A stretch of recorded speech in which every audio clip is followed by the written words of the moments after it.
Dude, I got like 28 teams on this roster so far.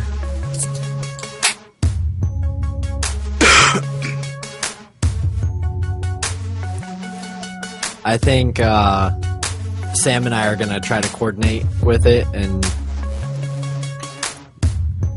see what we can come up with. Sam knows what he's doing, man. Yeah. I mean, him and I talked about it for the longest time yesterday, and it's cool that he was like, yeah, dude, if you need any help, just hit me up. So I think once we both figure out what exactly is going on with most of the pro teams, we'll start, well, I have most of the teams already listed. So it's just a matter of figuring out all the other teams that are going to be competing. Yeah.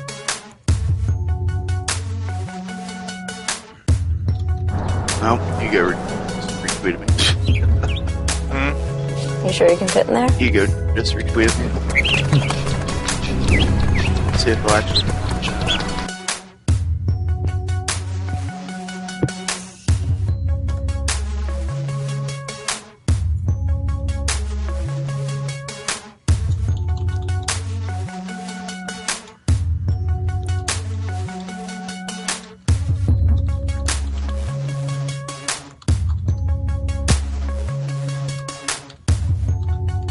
Ego.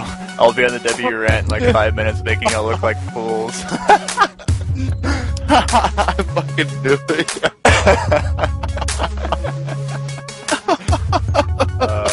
Dude, fucking Ego, yeah. You gotta give him credit. He's definitely entertaining.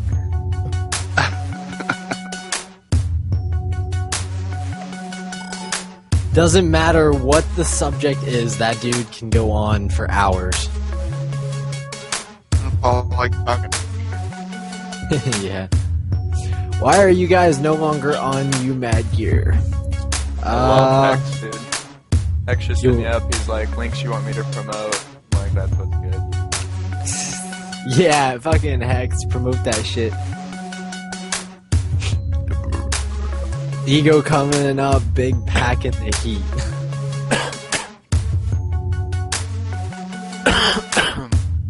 Ego coming in here to lay down the logic. Yeah, shocks and betties, dude. That shit is ridiculous. Alright. Shock charges, gay. I absolutely hate those things. Have you run into both? Have you run into both at the same time? Yeah, playing hardpoint. Dude, it was hardpoint on raid. I run in to get the position. I was the first one there, and then all of a sudden my screen like locks up and I die, and I'm like, what just happened?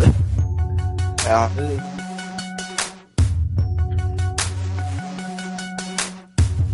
But I mean, I'm having a lot of fun with the game. I've played 3 matches so far.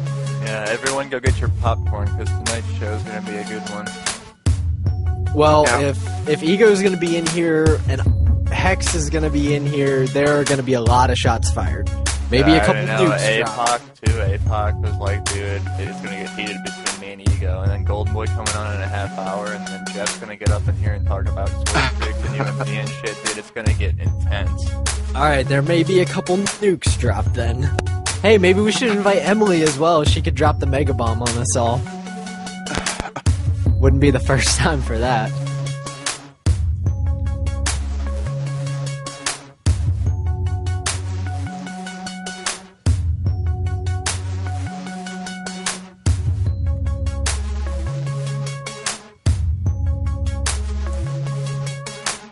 Let me refresh the stream. For some reason I couldn't hit the Everyone pause. honestly needs to stop hating on Ego though. Like seriously, knock it off. Like it's boring. It's honestly boring me now. I'm tired of seeing all these people dash on Ego. Yeah. I mean, he's a pretty cool dude. Yeah, Paul may be a lazy motherfucker, but he cares about this community. And he does make sense with a lot of the things he brings up. He does explain and give valid reasons and points for, you know, what he says. He doesn't just leave something open.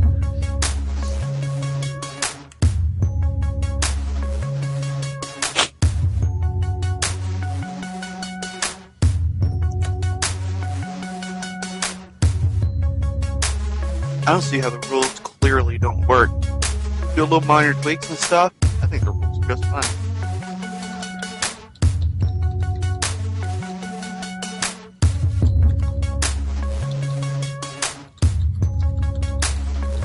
Well, we got a great show for you guys to start off the Black Ops 2 season, so let's get it.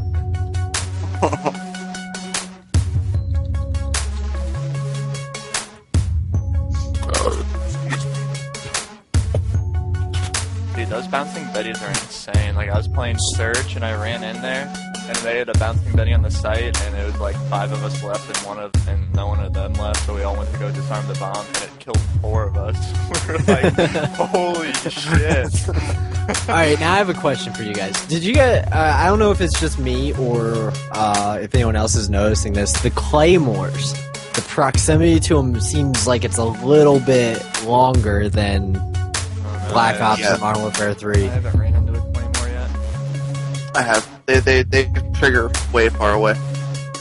Yeah, I mean, I noticed that because I saw it and I was a good distance away from it still, and it still went off and, you know, really hurt me. I didn't die to it, but it still hurt.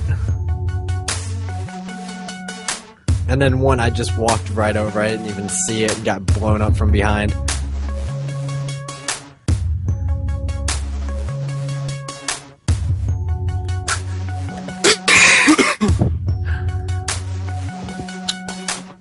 Didn't want to get there.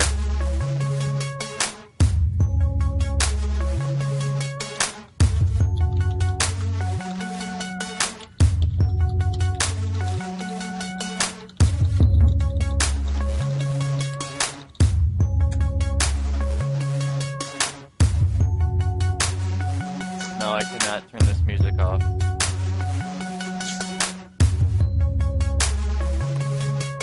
Oh, getting into Las Vegas at 1:42, 2 o'clock. Jared, you can see our little chat, right? Yeah. Okay, no, never mind. You already made the comment I was gonna make.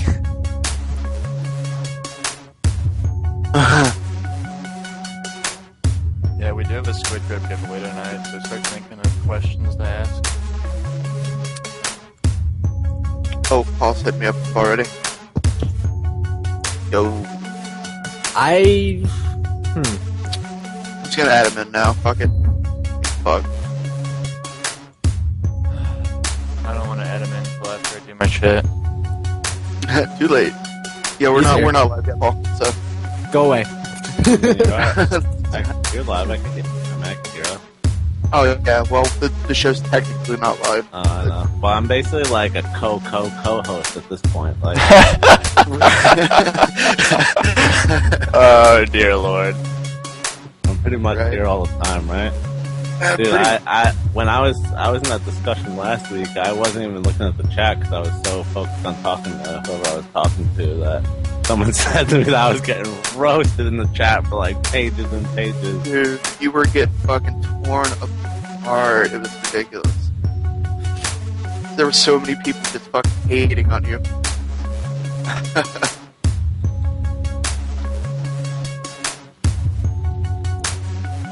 And you should see my interactions. Yeah. That you're still getting shit. Like, I saw Koopavelli tweet about it. What'd he say? Ego looks like he has an IQ of 28. He's the one in control of competitive COD. I'll be playing League of Legends competitively this year. And that's the one thing people don't realize. I'm not in control. If it was up to me straight out, I would have gotten rid of score streaks right away, probably instinctively like everyone else, but I was told to give it a chance and try and find things wrong with it, and I've been working with the system that's in front of us, and I just don't think it's as bad as people who haven't tried it out. And really Alright, save it for the show. This is why I didn't want to invite you. Yeah, be quiet. But don't worry, I have no problem repeating myself over and Alright, here we over go, and silence. over. Quiet.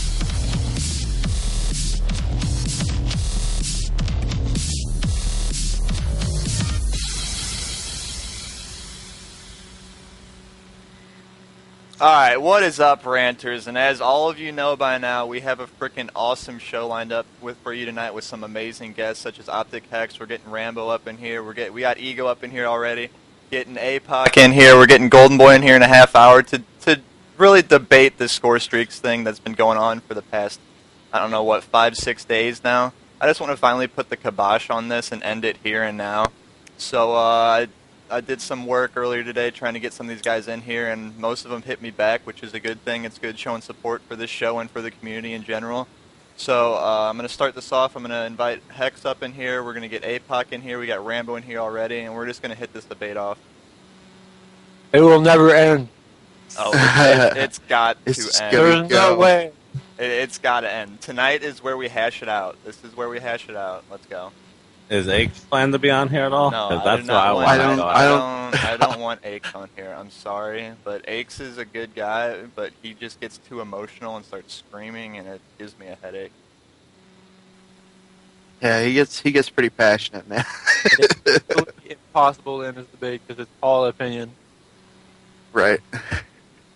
There's no fact. Either way. Apoc is actually safe. If I had to pick after Aches, I would pick Apoc, so it's okay. Yeah, Apoc already says he has some words for you. So I know. Don't worry. Oh man, dude, this show's gonna get crazy. What is up, Hex? What's going on, guys? Big up to Hex. You're coming at you with a... No, I'm just kidding. What's up, man? Thanks for coming on, by the way, before we start this off. I really appreciate it. I'm sure everyone else here does, too. It's all good. I'm actually kind of disappointed that we're not going to have Aches in here. Oh, man, dude. Everybody wants Aches. Okay, I will bring him in eventually, but if he starts screaming and it gives me a headache, I'm going to have to boot him, because that's what normally happens. There's no way. I mean, I could try and contact him if everybody wants him. Well, let's start this off with Hex. Hex, what's your opinion on this whole score streaks issue that's been going on? I think that the whole thing that's been going on with the score streaks is fucking ludicrous. And the reason I say that is because the game has been out for almost exactly 2 full days. There has been no actual competition or level of competition that needs to be seen in order for us to be able to determine whether yes or not it's a good idea. Should we keep it the way it was in the past? Sure. Why not? Should this also be incorporated to push forward the next round of what Call of Duty competitive should be? I say let's give it a try. I say anything at this point that helps, push forward Call of Duty. I think that we give. I mean, has it been working so far? I don't think so. I haven't seen any increase in views. I haven't seen any new players come into new sponsors, and I haven't seen anything with Call of Duty grow the way it should be growing at this point, right? At this point in time.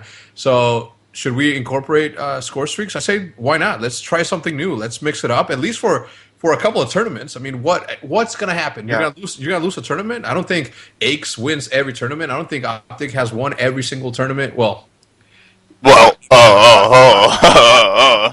saying is that we can afford to give it a try. What do we have to lose? Viewership? No. What do we have to gain? Everything. Let's stop crying about it. Let's give it a shot. It's not the end of the world, and I understand that some of these young kids are very, very passionate, and when you're that young, everything matters. Everything matters most. That's where you're more rebellious. You're more apt to do something that you really feel like deeply about, right? So I understand them, reacting the way they do, but at the same time, it's time to put on the big boy pants. Drop those balls, get a deep voice, and say, I'm going to be an adult about this. If I'm that good a player, I'm going to take whatever's thrown at me, and I'm going to hit it, and I'm going to knock it out of the ballpark. Yeah, and I'm sure Rambo can attest to some of that. He's been saying that if you're a professional player on that professional level, you should be able to adapt to any sort of game type or mode or rules that come into play. And I know we have Jeff in here. He's the owner of UMG LAN events. Jeff, you wanna give your opinion on this score streak issue? Hey, Jeff. Hi, guys. What's going on? We're good. How you doing? Good. I'm fielding 1,000 questions on Twitter. To be honest, I would say, right now this is nothing official, and of course I'm I'm going to push this off on Emily. The official decision for the UMG 10K LAN's is ultimately going to be made by Emily.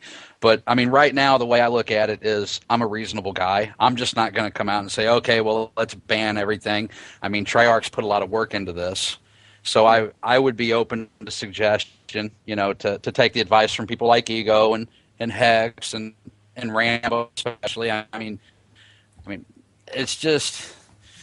Are we making a mountain out of a molehill right now? Well, I mean, the game is so just young. It's 2 days old. I mean, this debate started last Saturday on the show when we had Ego and Aches and everybody in here, and it got heated, and then it just kept going and going and going, and it hasn't stopped. It has been all over Twitter for straight 6 days now, and man, in my opinion, I think I honestly, just from playing competitively in the past, I don't like the whole score streaks thing, but at the same time, I'm also willing to give it a try, because we do have the mad support from Vandahar. He made this game for us. He's supporting the competitive community. He wants to try something new, so I think we should try it out. I mean, we have Frag Cup 4. It's going to be a big online tournament. We should at least give it a try before we start bashing it right away. I mean, yes, some things are overpowered, like the microwave thing. The shock charges are annoying. There's a lot of things that are annoying. But at the same time, I mean, how often are you going to see those kill streaks in a competitive gameplay? I mean, honestly, how often are you going to see them? There are counters to them, obviously. Ego's been preaching it on Twitter. And you guys have been giving a lot of hate to Ego, too, and I honestly don't like that. Ego's been supporting this community. He's all for the community. He does a lot for it, and you guys need to give him a break. He doesn't have control over this. Fwiz has control over it. He's decided to do this, so we need to give it a try. Okay, so you're saying is that Fwiz is the one to blame? No, I'm not saying Fwiz is the I agree 100%. I think I should give out his phone number right now. You know what? I'll blame Fwiz if he wants to come on here and talk about it to defend himself. Give him hate messages. Everyone tweet at him, Fwiz. I hate you. But I mean, it is. Fwiz did say that it's ultimately my decision to do it, and I'm going with Treyarch and doing the score streaks. I mean, he did tweet that out, so I mean, he kind of is the one to blame. He put himself in that spotlight. Well, I mean, I know for a fact that he's at work right now. So I'm sure that if you give him an excuse to get away from work, he's gonna come on if you want him. So I can text him and get him going. Let's get this going. I know we got Vandahar up in this chat. Vanda, you got some time to spare? Let's get this debate cracking. I'm ready for this. Let's go. As much as I would love David to come on, I don't know if he can with his PR and stuff. Well, yeah, maybe that's different now that the game's actually out. Yeah.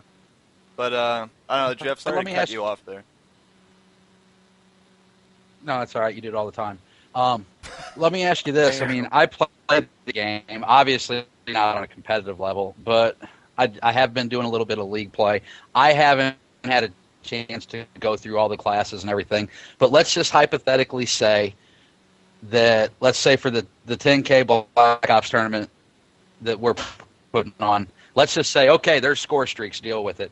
Now, isn't the game balanced enough that for every score streak or perk or shock charge or anything like that, isn't there something that pretty much counteracts it? Yep. I'm saying hypothetically. There's nobody's on the side of non-score streaks. I'll take the side tonight. What are you chewing on? Food. This is a professional podcast, so if you're going to be chewing gum or chewing nuggets, if you're chewing nuggets, if you want, Hex, I'll master that. I'm only hating because I'm hungry. Why isn't David Vanderhart modded? I've modded him. He's modded. Don't worry about it. Don't get at me yet. There are certain things, there are certain items like the garden that the only way you can counter is by killing it. Obviously, killing it isn't that hard of a task, but there are some maps with some choke points that you can put it down, and unless they go all the way around it to kill it, which isn't really viable if you're playing in a top team.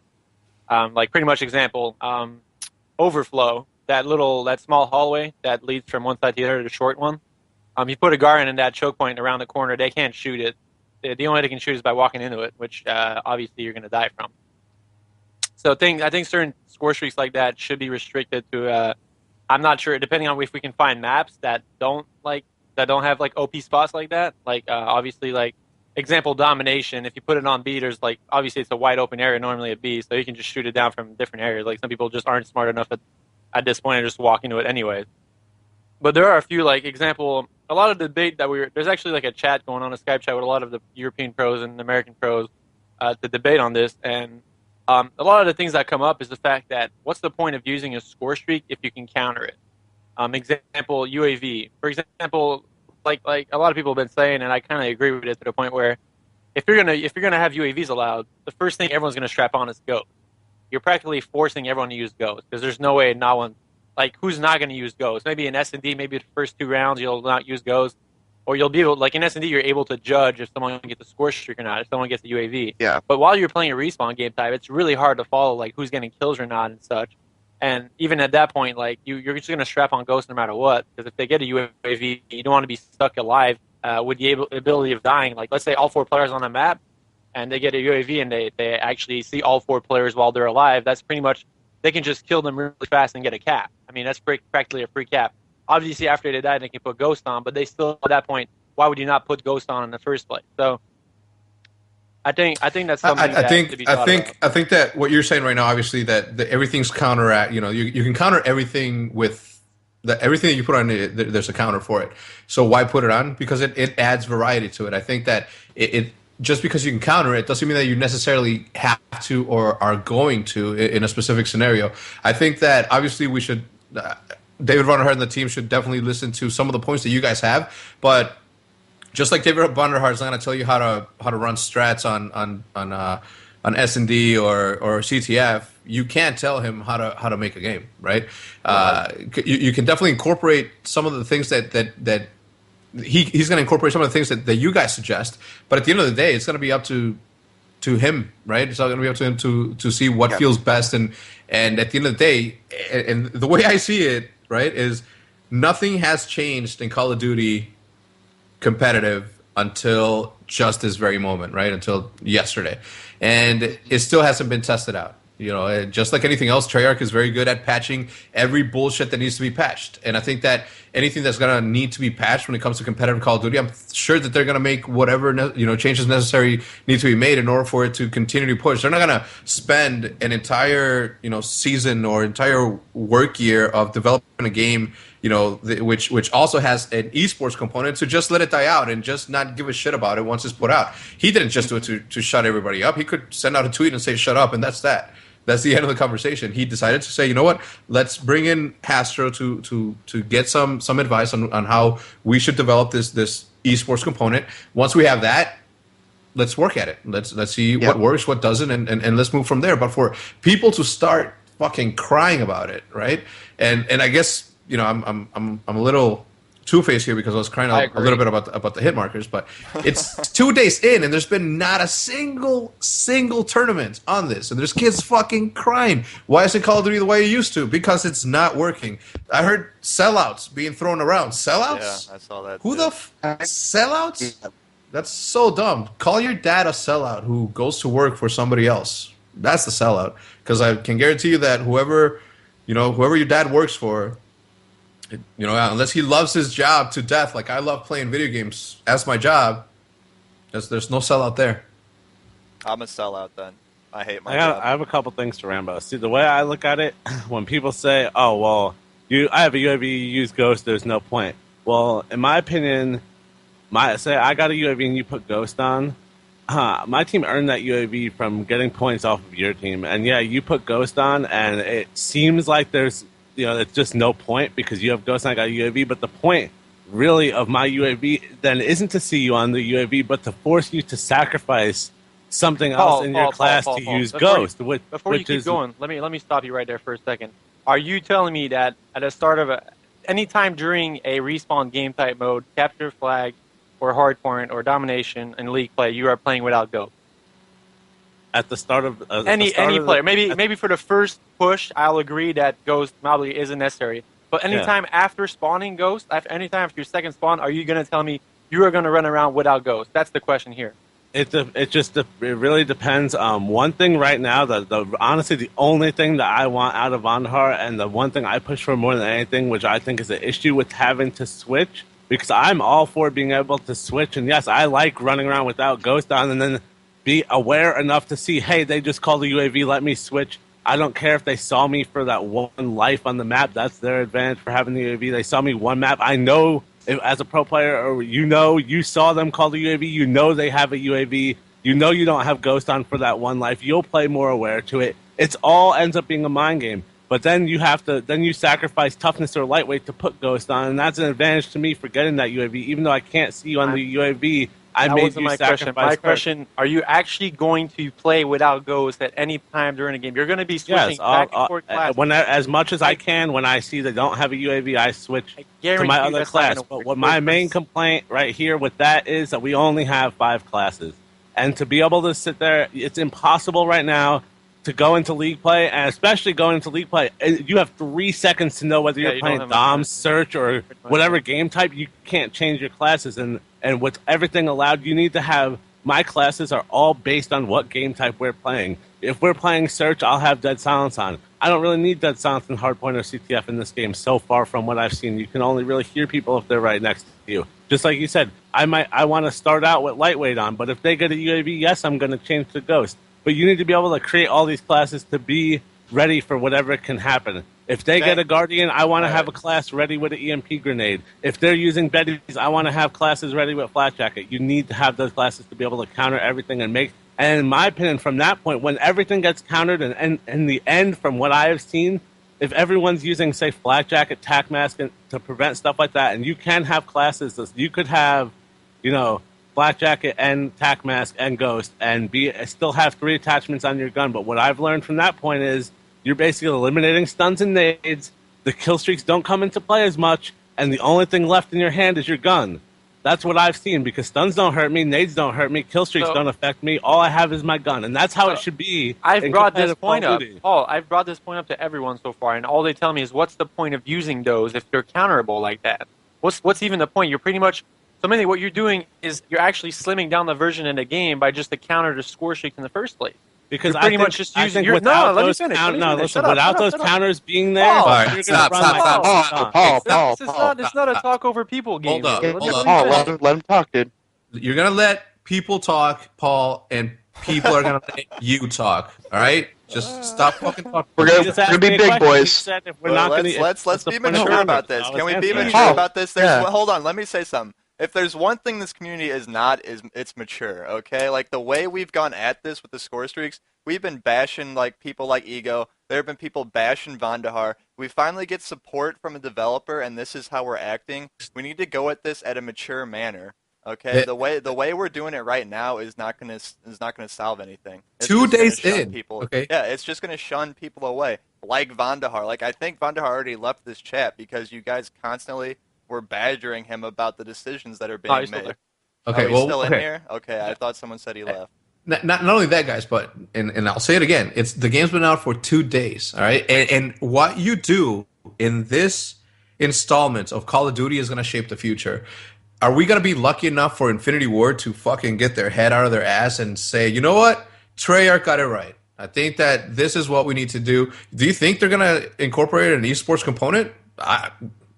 All I know is that they announced Modern Warfare 4. Not once did they say, yeah, we're going to follow on Treyarch's footsteps. They did it right. Again, let's do what they do. No, the future is not promised. Okay, what we have in our hands right now is promised. It's here, and we want to fucking bitch about it.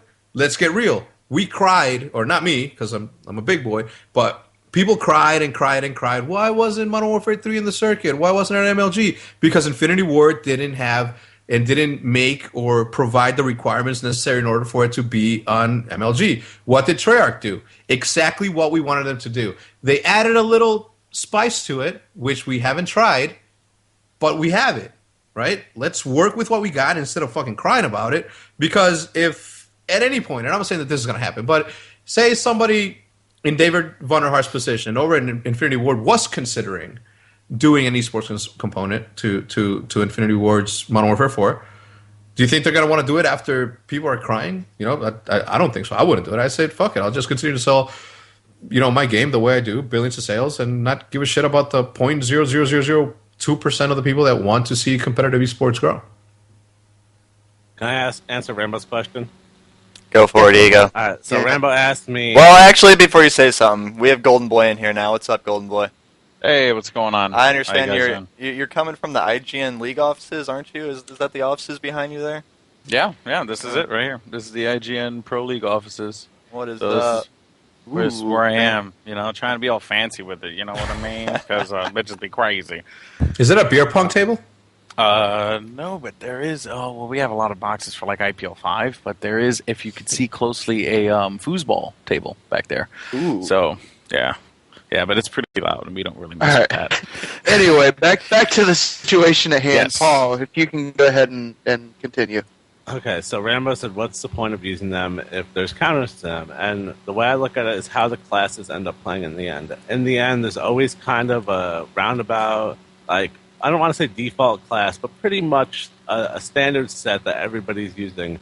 And the way I look at it, with you having to use all these counter things, like I said before, you end up with mostly only your gun in your hand. The stuns don't take effect, the nades don't take effect. Most people won't even use them. I don't have them in my classes because I know Tactical Mask and Flat Jacket make them useless. So, and I have to run those perks anyway to just prevent myself. So in the end, that comes down to having my gun in my hand. Without those counters, the class setups that you will have, in my opinion, are ridiculous. You talk about the score streak slowing the game down. Have you gotten hit by a stun grenade in this game without having Tactical Mask on? Nothing will slow you down more than that. You could be as big as I am.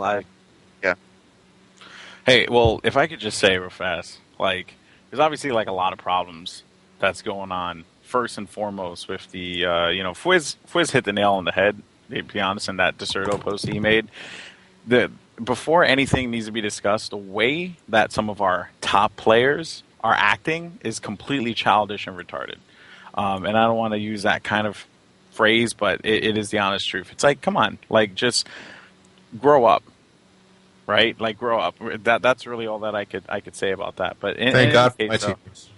Well, yeah, and the one thing is, like, I saw someone earlier tweeting something like, "Oh yeah, only the people who are within the know or in the in crowd are the ones that agree with it." No, it's just because we see the bigger picture, right? So everyone's thinking like in the short term, and everyone's thinking like, "Oh, Frag Up 4, they're going to use this." No, they're going to try this out, right? Whatever league play is, like, I agree. Whatever league play is, that's what needs to be done. That's what needs to be played. That's just the way it should be, because we're trying to keep a consistency across all competition. And if Activision plans on doing anything big with, just in general, with like competitive Call of Duty, we have to abide by that. We have to, like, just give it a try it out.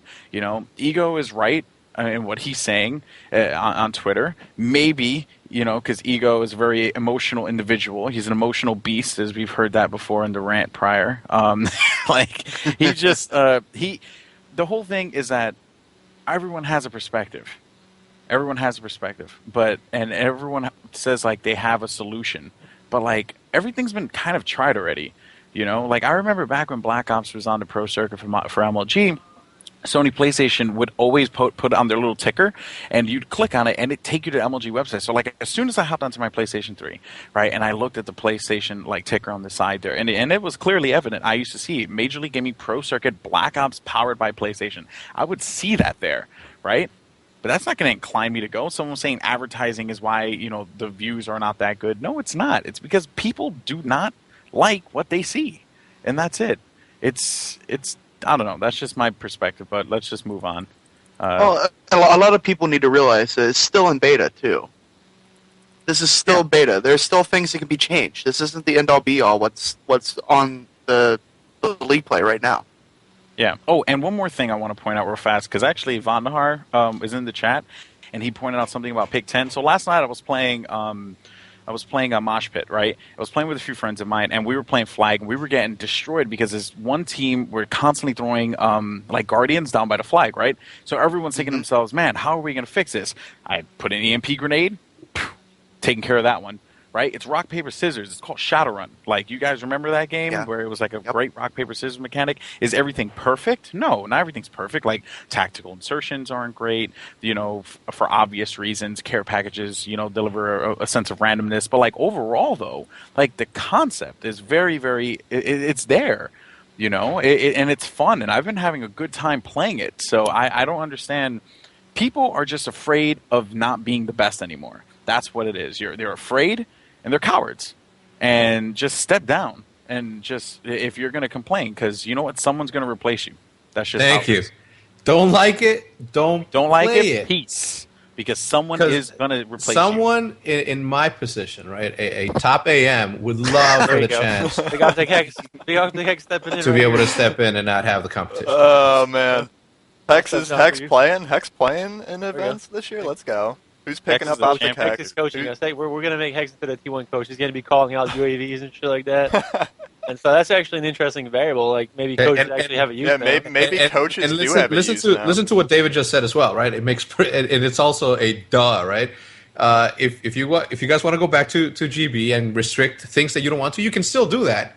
But on his game, on his terms, on league play, it's going to be the way it is right now. And I mean, how many people that are on average on league play? Let me check right now. We had. Well, what was There's 2,366 online in the Champions Series right now. Okay, divide that by 4 and tell me how many teams that is in comparison to how many teams we've actually been seeing in tournaments. Because at the end of the day, these same teams that are playing in these are showing an interest in joining that, right? And to me, that's already an improvement from before. So I don't see, again, until we try it, until we give it a chance, I don't see a need to complain. Yeah, and then the other thing I'm reading on chat, people are saying like, oh, people who are pushing for score streaks don't play. Well, I play, and I intend on playing this season, and I'm pushing for score streaks because I think that it adds a little bit of variety. You know, like why the hell not? Why are we playing the same game over and over again? Because as soon as you eliminate score streaks, you're going to eliminate everything else that makes the game like unique. You know, you're going to eliminate everything. Yep. Because if I pick up a score streak, if you eliminate score streaks, what is the purpose of me having an EMP grenade? What is the reason? Everything's just going to boil down to the way it was before, which is just one gun, 3 perks, and everyone is just playing like that. It's boring, and I'm sorry, but it's. Hey, Alex, lost its luster. You brought something up there, and you kind of made me think. Let's say, Major League Gaming or any company. Let's say they say, well, look, we're going to run this first LAN tournament, and we're going to play the game like it is out of the box. Would you still show up to compete, Rambo? Would you still show up to compete? Yes. Would you not go compete because they want us to try to play it out of the box? I'm using right now. I'm just pointing out the things that the people have been saying, rebuttal to what like Ego and them are saying right now.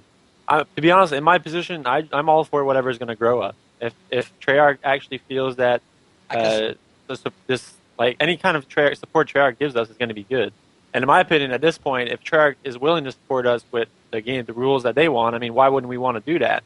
We've never had the support of a developer before. Like, this is the first Call of Duty title, in my opinion, that we have a chance for growth because nobody else gave a shit about us before. Like, obviously, Treyarch helped us a bit with like the lobby system and stuff for BlackOps2.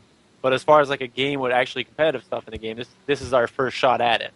And like it's a bit beyond me how people are kind of like GoldenBoy saying, not even willing to give it a try, and it's to the point where we actually need to give it a try. Even like Treyarch isn't stupid. If they see something is really like not good and it's like being overpowered or people are abusing the thing out of it and it makes the game boring to watch, they're gonna change it. They're not stupid. Like they'll do what it takes for the game to be enjoyable to watch and enjoyable to play for the people that are competing in it. Like everyone's going over the edge about it being like, oh, well, this is gay, this is really abusable. Well, if it's abusable, they're going to change it. It's simple as that. Right. Yep.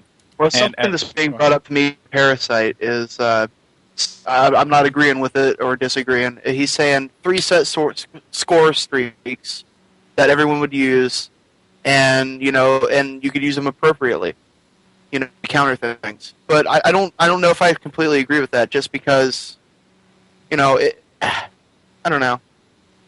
I think it would take away the randomness. This is reminiscent of what happened with Gears of War, right? Gears of War, like, they weren't necessarily given the olive branch like we were, because, like, right now, like, we're getting the olive branch. Like, we're getting seriously, the olive tree, dude. What they give you the root, bro. Like, they give you everything possible to make esports relevant in Call of Duty. Like, everything possible. The features are there for spectating, league play. Like, I actually enjoy getting on Call of Duty now and playing for my rank. Like, I was actually bragging about it to a friend of mine earlier here at the office. I was like, yeah, man, I'm platinum. rank 1, get off me. Like, you know, like it's dope because like the League of Legends people, I hear them say that all the time, or StarCraft people say that all the time, and it's like a cool thing, and now we get to share in that excitement and adrenaline of being like the best. But one of the issues that we're having is that, you know, similar to what happened in Gears of War, no one was willing to like try it at all, and look what happened to that game. Where's Gears of War 3? Where is it? Yep. They put spectator mode in there. They went and hacked their game to put spectator mode into Gears of War 3, okay? Because they didn't even launch with it. That's how passionate they were about the esports focus. But the entitled douchebags of that community, and I will say that because I know a large portion of them, and they, you know, sometimes are douchey, they will tell you that the game is dead, and the game is dead because of that reason, and it's a damn shame. It really is. It's unfortunate, and I'm not saying that's going to happen to Call of Duty because we have a lot of people that really care about the growth of it. But for those of you saying like, you know, we don't care, or we're not into it, or we're not out of touch, dude, or like we don't even care about the competitiveness of it. Myself and Hex have been around since Call of Duty 2. Like, we've played the most hardcore Call of Duty that there possibly was on Xbox. You know, no kill streaks, no sprinting, none of that crap. You know what I mean? So coming from guys like us, we just want to see the damn thing grow. And is it guaranteed it's going to grow? No, but we won't know until we try. And we're not trying if people are out there like arguing and yelling and making a fuss out of it because it's pathetic. So, yeah. We do need to attack this at a more mature manner than we are right now. That's about the only point I can make. If we want to be taken serious, yeah. Yeah. Like, Aches is in the chat right now. Like, the stuff Aches is doing is not a very good representation of the community itself. Aches who? Aches who? Aches Yeah. thinks shock Okay, charges are this good, is but this is back this is maps are- and this is what I continue to tell all these pro players, right? You want to be relevant, don't do what an irrelevant person would do. Don't do what a troll would do. Coming in here and saying, yeah, keep baddies and shocks. That's not going to help your point. That's only going to say, you know what? There's Aches crying again. No, don't pay attention to him. If you want to be taken seriously, Aches, and I know you're here because I can see you typing, say serious things. Don't be an asshole. Don't be a smartass. Say what you want done, and if it can be done, then we'll talk about it. But when you come in here, throw in your little smartass remarks, it's not going to help you at all. And I'm not talking about your involvement in Call of Duty competitive has nothing to do with Call of Duty competitive. You can leave right now, and it would matter not. But if you want to be relevant, do something for it. Be helpful. Don't be a fucking smartass. It's as simple as that. It's annoying, obviously, because of the way I'm talking. I've seen Pat get into it with Bond on more than one occasion, and that's not the way it needs to be taken care of. Well, I mean, overall though, it's not even it's not just Patrick. It's not any. It's just overall. The problem is I'm not trying to single out a single one. Yeah, person. you have people who I mean, in some respects, are just afraid. They're afraid of the change. They're counters. They're there. You can use it. And then what happens is that their followers, because everything is so vocal on Twitter. If you tweet, it's like, oh my god, he's so red. It's kind of sad. Man, that was a pretty good Cartman impersonation. What can I say? I'm good at that. But in all honesty, it's just like, you have people out there on Twitter posting up how they hate this, how they have that, and then the cronies come and then they say the same thing too. And I'm not trying to badmouth people, but that's the honest fact, And the other part of it that is wrong. Well, let me erase that real fast and talk about Fear. I know that the guys from Fear released their rule set, or like what they think would be a good rule set, and I checked it out. And I'm not saying that it's awful, because it really wasn't. It was definitely not received well, because I know I told Moho not to put it on our gaming because that website's full of trolls. But yeah, like, it's just, it's not, let's just go with what's being done right now. Well, let's just enjoy this and see like where it goes from here. Let's see how competition grows, because I'm pretty sure 6 months from now we're not going to be playing the same thing. But that creates freshness, that creates change, and over time, that kind of helps out to develop more viewers and I guess just make the game different, instead of starting off with just the same thing like we did in Modern Warfare 3. With the same game we started off with Modern Warfare 3 ended the same way at the end of Modern Warfare 3, and it was nothing. There was no progress there. It was boring, Anyone can tell you that. What's the definition of insanity? Doing keep something doing something over and over again. expecting the same result. Yeah, just expecting a different result. Oh, a different result. That's right, my bad. Right. Yeah. Are we insane? Absolutely not. Is Treyarch insane? Absolutely not. They're switching it up, changing it up. Yep. Well, Yeah. They're shaking the boat a little, but it's a good shake. It's not a bad shake. I We mean, definitely everyone's should- shaking this as a bad shake. Right. Yeah. I brought in Parasite to kind of explain what he was talking about earlier with the 3 score streaks thing. I'm going to let him do that. Hi, I'm in a GB tournament, so I'm just gonna be quick with this, and then I'll be on my way. But I'm not like I rather obviously play with the rule set we're used to, just because we're used to it. But like if change needs to be done, like I don't mind it. But the thing is about score streaks, the fact that we can choose from how many, I don't even know how many there is there. I'll just say 15. There's a lot of them. That kind of adds randomness to the game because we technically don't know what people are using and what score streaks they're running. And the thing I want to say was that we should pick 3 set score streaks that everyone uses in the competitive setting because, in my opinion, that would just make sense and it would eliminate randomness. And so we as pro players, we'd have to generate the skill, and maybe even coaches could be able to keep track of players' points and keep track of their score so that the coach or even the players could inform their team and say, oh, this guy is getting close to 500. He is going to call in one of these, or oh, he reached it. So He's wait, got 500. if I coach this season, I'm relevant. Let's go. Yeah, no, I'm serious. But like, Still not relevant. You could you could do something like that because that would just make sense. Okay, this guy's about to bring up a Guardian. He's closing on 400 points. Oh, he hit 400 points. Somebody pull out an EMP. So basically, it would make the game more counterable, and that adds skill, in my opinion. If it's less random and people are able to predict what's going on and what people are about to call in, it just, I don't know, it eliminates randomness and makes the game more skillful, in my opinion. That's why I'm in favor of score streaks if they have to be in it, but they need to be kind of limited, and that's why I'm thinking that the 3 set score streaks would be a good idea, because then the whole countering system would be taken onto a new level, and people would actually have to keep track of points, which people, like what scores are being brought up and which streaks are about to commence. So then people wouldn't be forced to run Ghost, or people wouldn't be forced to run these perks. But they can just keep track of them, and whenever they're about to come up, you switch. That would eliminate randomness, in my opinion. The thing about that, and like I'm not disagreeing with you. You know what I mean? Like that's the thing. Like because people think like I disagree about it all, but I totally don't. I get it. The thing about it is that everyone has this like thought in their head that they have to be prepared for every situation, and that's what your teammates are for. So what you're saying right now makes complete sense, but it can already be done. It's just everyone's like, how am I going to counter UAV? How am I going to counter Guardian? How am I going to counter bombs? How am I going to counter? Exactly. So sad. Exactly. Like, how do you not know? You cannot expect to counter everything on your own. That's what your teammates are for. That's why you have 3 other people out there with you. Yesterday I ran an objective engineer class. My job, get the flag and scout any bombs by the flag. That was it. That was like what I was doing yesterday. I'd get kills if they would be in front of me, but like my whole thing was to scout bombs, and when I see it, I throw a concussion grenade and I'm done. And I go in there, I pull the flag out, and I'm out of there. It adds something different to the game. It changes it up. Instead of it just being like, there's 3 down, rush into the base. Everyone got the flag right now. Yeah, of course. That's why I like the whole skill streaks idea. But then that 3 set score streak idea also adds a new layer of communication.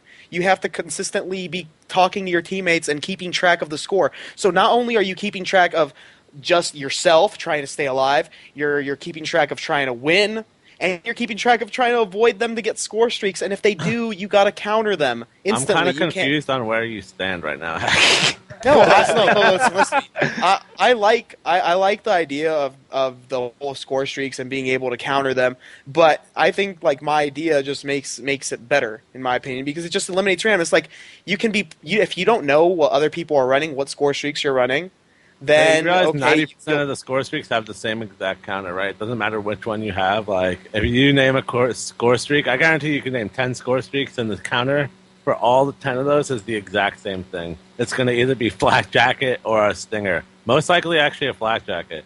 The only Ghost is a counter for UAV. RC car, hunter killer, or are Flak Jacket, Hellstorm believe me, missiles. I know. But like, some of them have different variables. Like, let's say a lightning strike. A lightning strike could be placed in 3 points at once, rather than a RC car, which is just one thing that hunts you down and blows you up. So, in my opinion, if I knew that lightning strikes were allowed, I'd be more careful because I know they can be placed on 3 points at once. So that's what I'm saying. It would eliminate the randomness of not knowing what score streaks are on the map. Can we point out one thing? Vaughn said in the chat, he said, you cannot counter everything on your own. It's the point. Take on a role and do it. The roles have grown from just Slayer and Defender and Hybrid. So and I totally agree with that. I think with what you'll see and when you have a full team of aware people of what could possibly happen, all possibilities, you'll have different people where like, okay, Revan, you make sure you have a backup class with an EMP grenade in case they get a Guardian. I'll make sure I have a Stinger just in case some shit goes down. And what's crazy is most of those laid things, out. yeah, and they'll eliminate each other. And in the end, with Tac Mask and Flak Jacket both allowed, I've said this a couple times, you end up with just your gun. You're getting penalized. You should be penalized for score streaks if you're allowing another team to get that many points in a row. In my opinion, all the score streaks that are under like 600 points in a row, they're all counterable and really ineffective against anyone who's good. They're effective in pubs against idiots who don't know what they're doing, but that's how it should be. A good team that's better than someone and more aware of what's going on should dominate that team even worse for not being aware and not having those right classes set. All right. Well, I have to go because my next match is up. But I just wanted to lay down like what I thought and my idea with the whole streaming stuff. But I'll see you guys later. Have a good one. Much appreciated, Chris. Have a good one, buddy. Peace. So, like, I mean, if people are like down with, debating it in a very, I guess professional manner, that's completely cool. Because like Chris brought up great points. But at the same time, it's still. At the end of the day, it's still that rock, paper, scissors mechanic, right? Which is already present. The only thing that I could, like you said before, the only thing that I could think of is like lightning strike and storm missiles. And a good thing I want to point out here, and I want to get you guys' feedback on it because I think it was pretty good. Neslo, who is a regular here, says this. He sent this to me on chat. He says, score streaks in competitive play create a snowball effect. In CTF, first team to cap will almost always win. If you go up a flag, you play defense, get easy kills, get more score streaks. How will the other team win? Score streaks like Guardian need to go. I'm telling you, it's too snowbally. Which, I guess snowbally is a word. But I love that. It's a good verb. I like the verb. I like your verb, snowball. It's like it's snowbally. Snowball. So who wants to take that? That would be a good thing to talk about. Okay, I'll take it, actually. I think what's made the point is the fact that, like Paul was saying, pretty much every score streak has a counter. Obviously, there's the point where it will make it harder. There's no doubt in my mind that, let's say, whenever example before, like Ego was actually making a point yesterday that even when teams are leading right now, they camp their flag.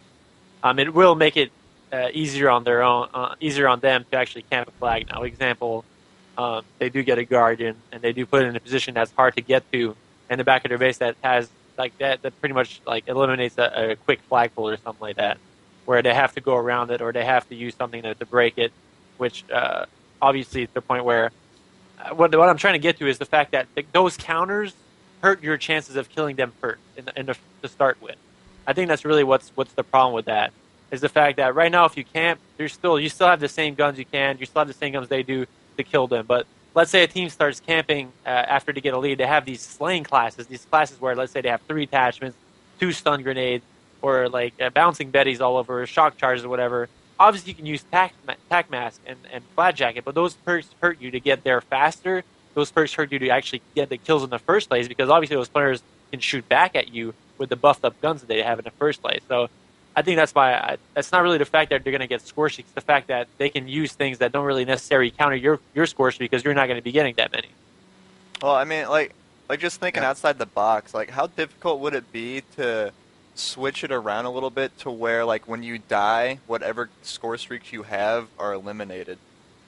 Like, instead of them like building up and you keep them after you die to where you can save them throughout the game. Like, what if there's some way to implement a way to just totally, like, when you die, you get rid of the score streaks that you had.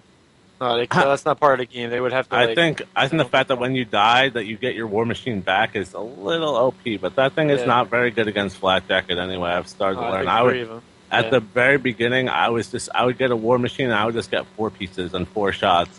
And then I started playing against people with Flat Jacket on. It takes 3 shots to kill one guy, and that's the difference between using those counters and not using those counters. Well, that was my point, though, is the fact that if someone does camp, they don't have to use necessarily those counters. They can maybe use like Ghost, just to make sure if you do get a UAV, you can't really see them on the map.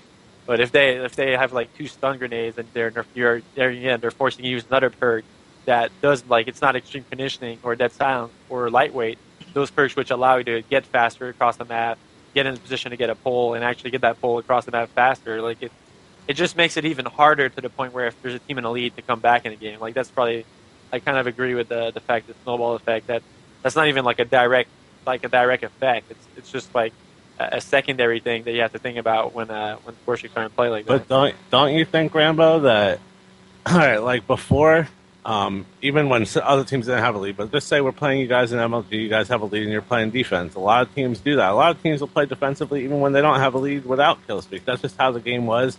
That's how certain styles or certain teams, that's their style of play.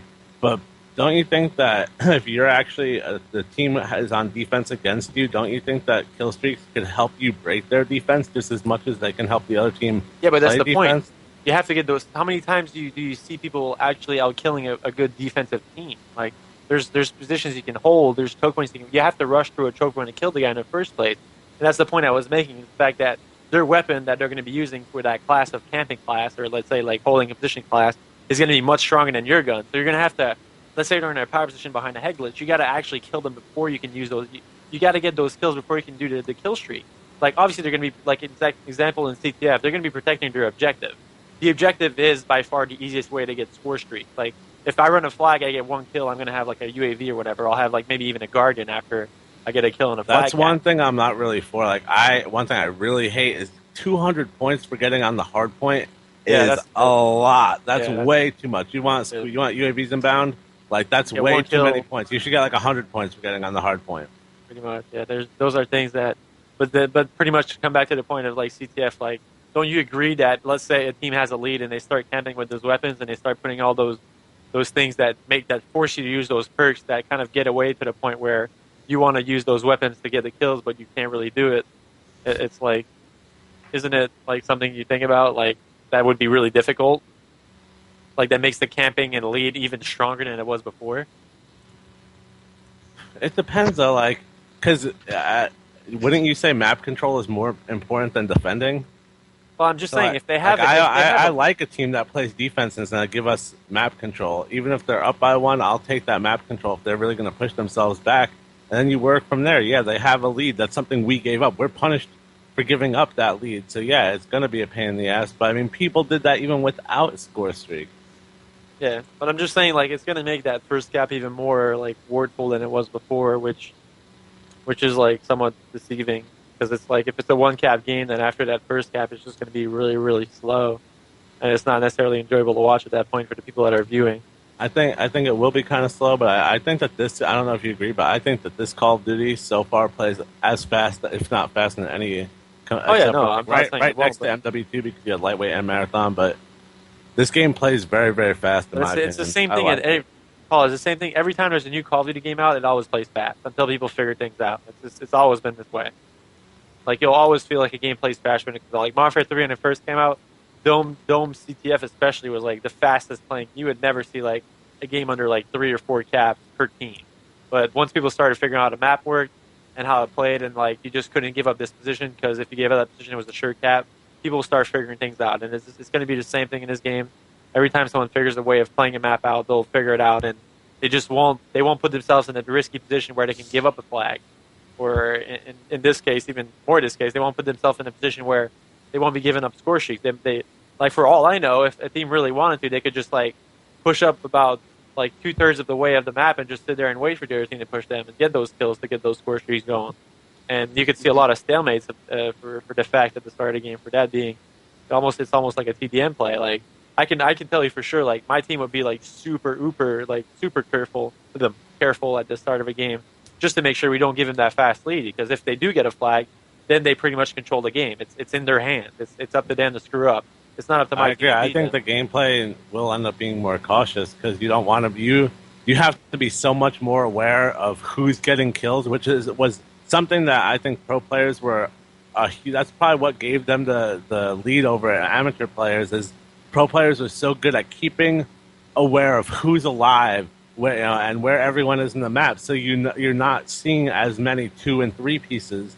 Which is why when you see two top teams play, I doubt you'll see as many score streaks. Obviously, and I think really the only way to really see how it plays is to see teams battling it out like that. It's really hard to just project after 2 days, but I've just been kind of going with the flow, and I've made lots of adjustments. I had the game a couple days early, and even from then till now, still making adjustments. I've had the game the same time as you, bud. Yeah, I know. No, I'm just talking to people in the chat, It's only been 2 days for a lot of people, and I've had the game longer, and it's still.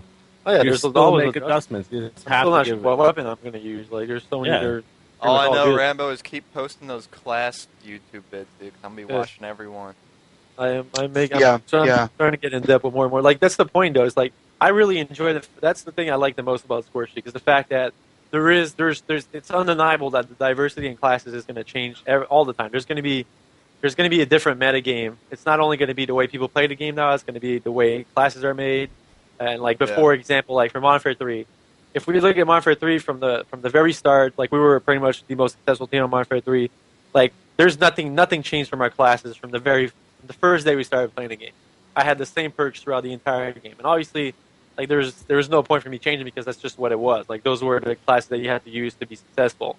And if we look at it on this game. Actually, to come back on Modern Warfare 3, the only differences were how people play the game. What was the best way of playing this map? Was this the best bomb site to rush in S&D? Do I want to pull the flag this way or not? And such and so on and so forth. Those are things you learned over time, and at the very end of the game, pretty much everyone's on the same level. But if we look at BlackOps2, for example, if we do use these score streaks, there are so many different things you can do with classes that are going to be there's always going to be these little edges teams are going to want to take. And that's probably one of the points that Eagle was trying to make earlier is the fact that UAVs are maybe a bit overpowered and maybe force you to use ghosts, but I'll have to agree that there's going to be those players that want to be greedy and want to not use ghosts, or players or maybe even teams that on certain open maps where you can see the sky really open have their Slayer maybe just run the rocket thing where they can shoot it down right away and actually get those points for that. How many points do you get from shooting one of those down? Anyone know? Connor, how many points do you get for shooting down a UAV? Tell them to do it now. I don't know, but from my point of view, 100, I think 100, adding yeah. score streaks and stuff like this, it takes Call of Duty to another level in a way, making it more of a mind game and a game of wits and who's more intelligent and who can think quicker on the fly, stuff like that. The stuff that League of Legends and StarCraft 2 were so popular for, in my opinion, was that it was a game of smarts. And if we can implement that in any way into Call of Duty, more than just who has the better gun skill, but also who has enough smarts to go into the game and actually know it more than the other player to come out on top, I think that'll be great for everything, for growth in general for Call of Duty. Again, to come back to what I was saying though, the point of some teams are going to be using different things, like the rocket to counter UAV instead of using Ghost, that Slayer. That will not be using Ghost can just have a rocket on his backpack. Here's the UAV being called out. Because we gotta I think one of the things everyone's doing is overthinking it. They're thinking specific scenarios where the UAV is going to be called in every 3 seconds. We're not going to be playing pub, guys. We're playing competitive play where 4 players play against 4 players. And if you look at, let's say, go back to Modern Warfare 3, look at the stats difference. The occasional Scumpy will go double positive, if at all. Even then, double positive doesn't get you that many score streaks unless you're running the objective and such. Which is and I agree with the amount of points maybe not in a hard point, but in CTF, I agree with the amount of points you get for a flag cap, because if you did get a flag, you should get a bonus from getting that cap, because you've actually went out of your way and you got position on them, and then that's something that that will make you a stronger team at that point if you get that second tier score streak type thing. I think something was really interesting yesterday. We were playing League play. I was playing with Karma and John, and we were playing S&D, and we were at a point where I was about to defuse the bomb, and I realized, if Karma defuses this bomb, he's going to get a good score streak out of it, actually, and we switched and let him defuse the bomb. That's just something small, and you'll see lots of different things where different players are going to be doing different things to get score streaks. Different teams are going to do different things to counter different things, and it's just the mind game of it is so much bigger and better. And Call of Duty, people don't realize Call of Duty's always been a mind game. If you think Call of Duty's barely a shooter. Anyone can shoot in Call of Duty. Pretty much, yeah. That's Anybody can shoot in Call of Duty. You're not a pro player because your shot is that much better. There's a lot of people who have amazing shots. Don't get me wrong, and there is a gun skill difference, but not that much compared to the mental difference. We didn't win most of the tournaments last year because of our maybe pretty exception of Scumpy on our team. None of us have extremely impeccable non-stop missing shots. We're in all obviously Big Time America have really strong shots. I'm not saying they don't at all. But for example, we won because we knew how to play as a team and we knew how to win and we knew how to outsmart opponents. It's not, and it's going to come back to the same points. This is even going to add more of it. It's going to add more the awareness. The only thing I'm kind of a bit skeptical about is the fact that you can't see what the other team's using. Example, when someone was comparing League of Legends. Example, at the start of a game in League of Legends, there's the champ select, which is for those who aren't accustomed to. Mainly is the way League of Legends works is there's different types of champions, and every champion has certain abilities that do, and there's certain other champions that counter them. So for the simple fact that in Call of Duty you won't be able to see what the other team is using. So actually in game having to counter all of that at once might be a bit too much. I think one of the points that people have been making in the past is the fact that how hard Call of Duty is to follow when you're watching it. For example, in Domination, all we've had in Domination is going for flags, but sometimes things are going so fast that it's hard for a caster or for a viewer to actually follow what's going on and try to explain and understand what's going on. Now we're going to be having score streaks. Wait, just let me finish. We're going to have score streaks going on at the same time in the game. So now you have all these objectives and such that are going to be played, but at the same time you're going to have score streaks. The caster is going to have to have the ability to help the viewer understand what is going on. Why is this player making a decision right now? Because there's this score streak, and there is this objective, and there is these counters that he's using. And I think that might be a bit too much for that. If I may, as a caster, Okay. I mean, it is always a challenge. One thing, I have not had the chance to try out the COD casting feature though, so because I've kind of just been. I don't have a computer right now since I moved from New York. But can you, as a COD caster, see what classes your opponent is using, or what classes everyone is using, what perks and what Wait, what is your question? Can you see what the other people's using in COD casting? In COD casting, that's actually a good question. I'm not entirely sure. Okay, Vonderhart just said perks. Yes, yeah. so I'm not sure. okay, so that right there. One of the things that when I commentated Modern Warfare 3, right? So when I was commentating Black Ops, I'll go that far. When I was commentating the original Black Ops at Providence, one of the things I wanted to go and do was explain how decisions are being made and the reasons that they're doing it, right? So that was my whole thing. But then when Modern Warfare 3 came out, as soon as I explained something, there was literally no reason for me to explain it again, because it just got boring. The overall game itself just got insanely boring because everyone's I guess that's why he's moving the right side, because it's easier to pull. Topic done. But now you are a caster, a good duo of casters can actually sit there and debate on the hard facts as to why this particular player is rocking engineer and what he's doing and why he's doing it wrong. And there's so many new layers that casters can mess with now and make unique commentaries overall for the audience and everything. I think that is something that it adds a great value to a broadcast, and that's just my perspective. But we got a lot of idiots in the chat today. Jeez, I'm gonna have to start banning people. Yeah, I'm really kind of getting aggravated just reading the stupidity.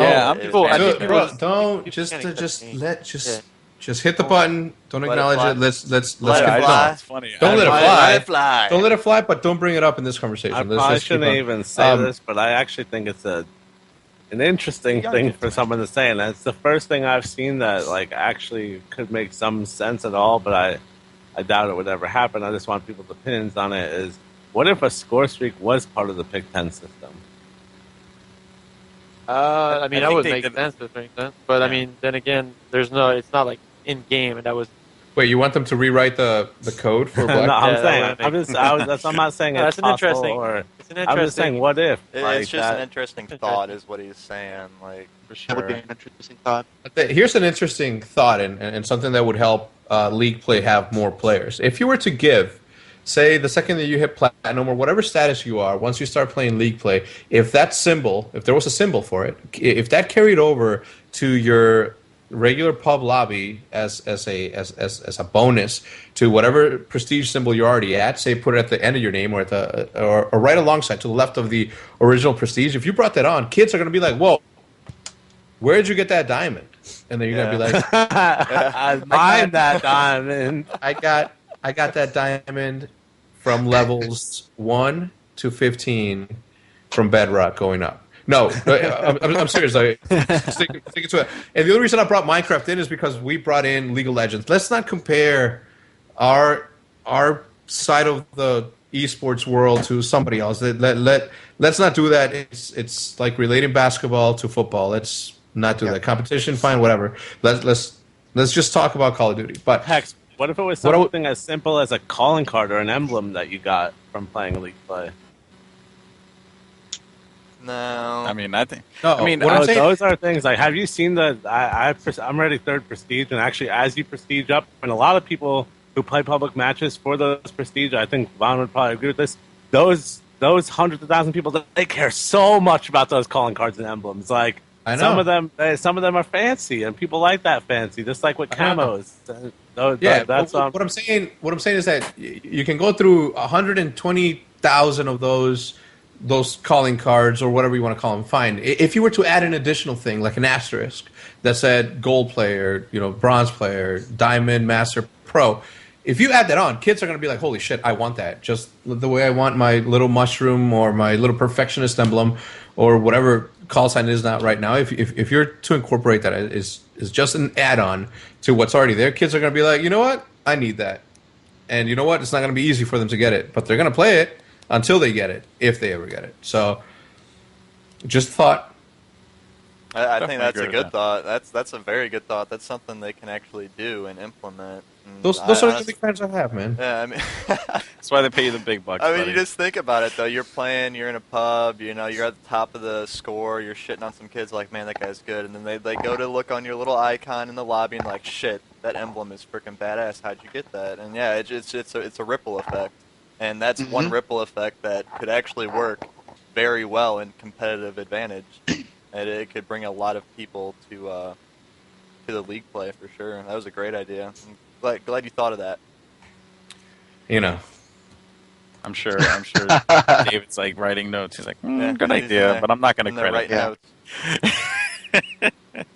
But I mean, when you really look at it, guys, like the whole thing is obviously there's going to be a lot of opinions. We see it on Twitter, we see it, and anywhere you go, as far as like if anyone's involved with competitive Call of Duty, there's a lot of opinions on it. But the one thing is that and Foy said it best once again, no one's like actually doing it in a mature manner.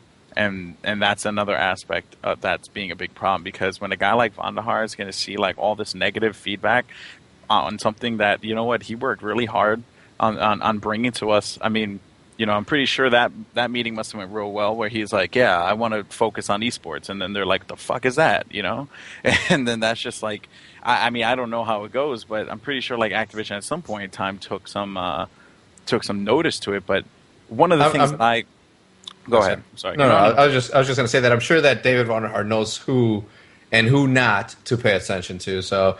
Oh, for sure.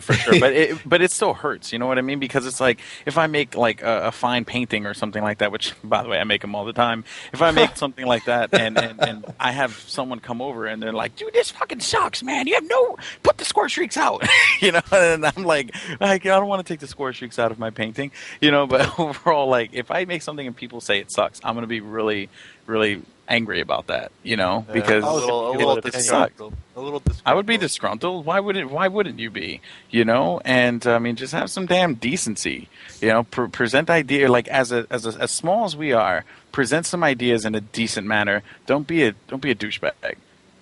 So look, man, I always go back to that. Knowing David Vonderhaar on a personal level, I can tell you that this dude knows obviously what he's done. I mean, it doesn't take a blind person, whether it's you or not, you being biased on your own art or whatever. You know when you've done something great. You know when you've painted something that you're like amazing. You know when you've done a really, really good job. And can you take some eraser to the paper and then redraw it? Of course you can, and that's the beauty of having a developer or somebody in a driver's seat that's able to make those decisions. Then that's obviously good. When it is when the bigger the bigger part of the community, the in crowd, as somebody once called them, and not to alienate someone, but I think that an in crowd should always be allowed, and nobody should be excluded if they are coming through with proper ideas and proper display of ideas, right?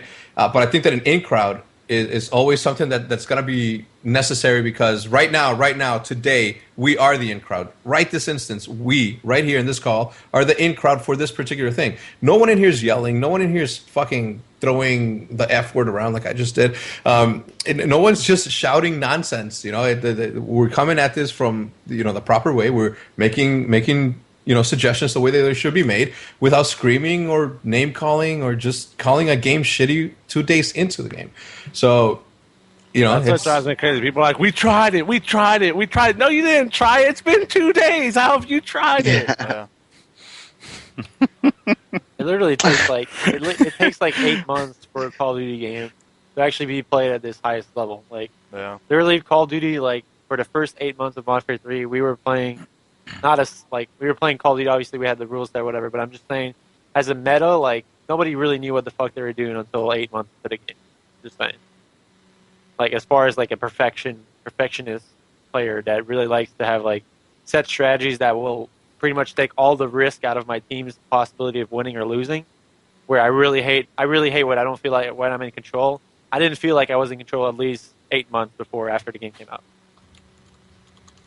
So a few of the things that I'm seeing is everyone's talking about promotion, right? That if what we played, right, which was the bare bones, was actually promoted, then people would be more inclined to watch. I'm not going to say that is not untrue, but at the same time, it has been done. Not to a mass appeal level, but that's not the way you go about doing it, right? If it's a video game at the end of the day, and people are going to tune into a game that they enjoy to watch, right? Millions of people watch League of Legends, millions of people watch StarCraft. They watch the game that they want to watch because they enjoy the game and because they can relate to it. People don't they don't see the connection there. Am I crazy? Because my friends play, my roommates play League of Legends every night. And my roommate actually just waved his hands and saying, "F yeah." He actually works in the league department here, and they play League every night, dude. And they play the same game that everyone else plays, and they go on sites like MobiFire, or not MobiFire. What's the site, Trevor? Curse? Curse. Yeah, or yeah, something like that, right? Just those kinds of websites to learn and to get more feedback and to get better. That's what we need. We need things like that to be able to create new builds and show new ways of how to approach a situation. And everyone's thinking we have to have this mindset of let's counter everything. That's not how it is. But everyone's saying LOL is this and Call of Duty is that. But really, it's still a video game at the end of the day, and people are going to watch a game that they like to play. No one likes to play that the bare bones Call of Duty. No one's going to watch it. And that's exactly what we saw in Modern Warfare 3. Not only was it a crappy game, but it was also a game that was pretty much as boring besides just the stories. The stories is what people watch it for, like EGL. Everyone watched it to see whether or not OpTic was going to, become a 3-time EGL champion, or if, they were going to lose to an American team or a European team. They watched it for the story. That's why they didn't watch it because Modern Warfare 3 was the greatest game in the world. That's why they got 10,000 viewers.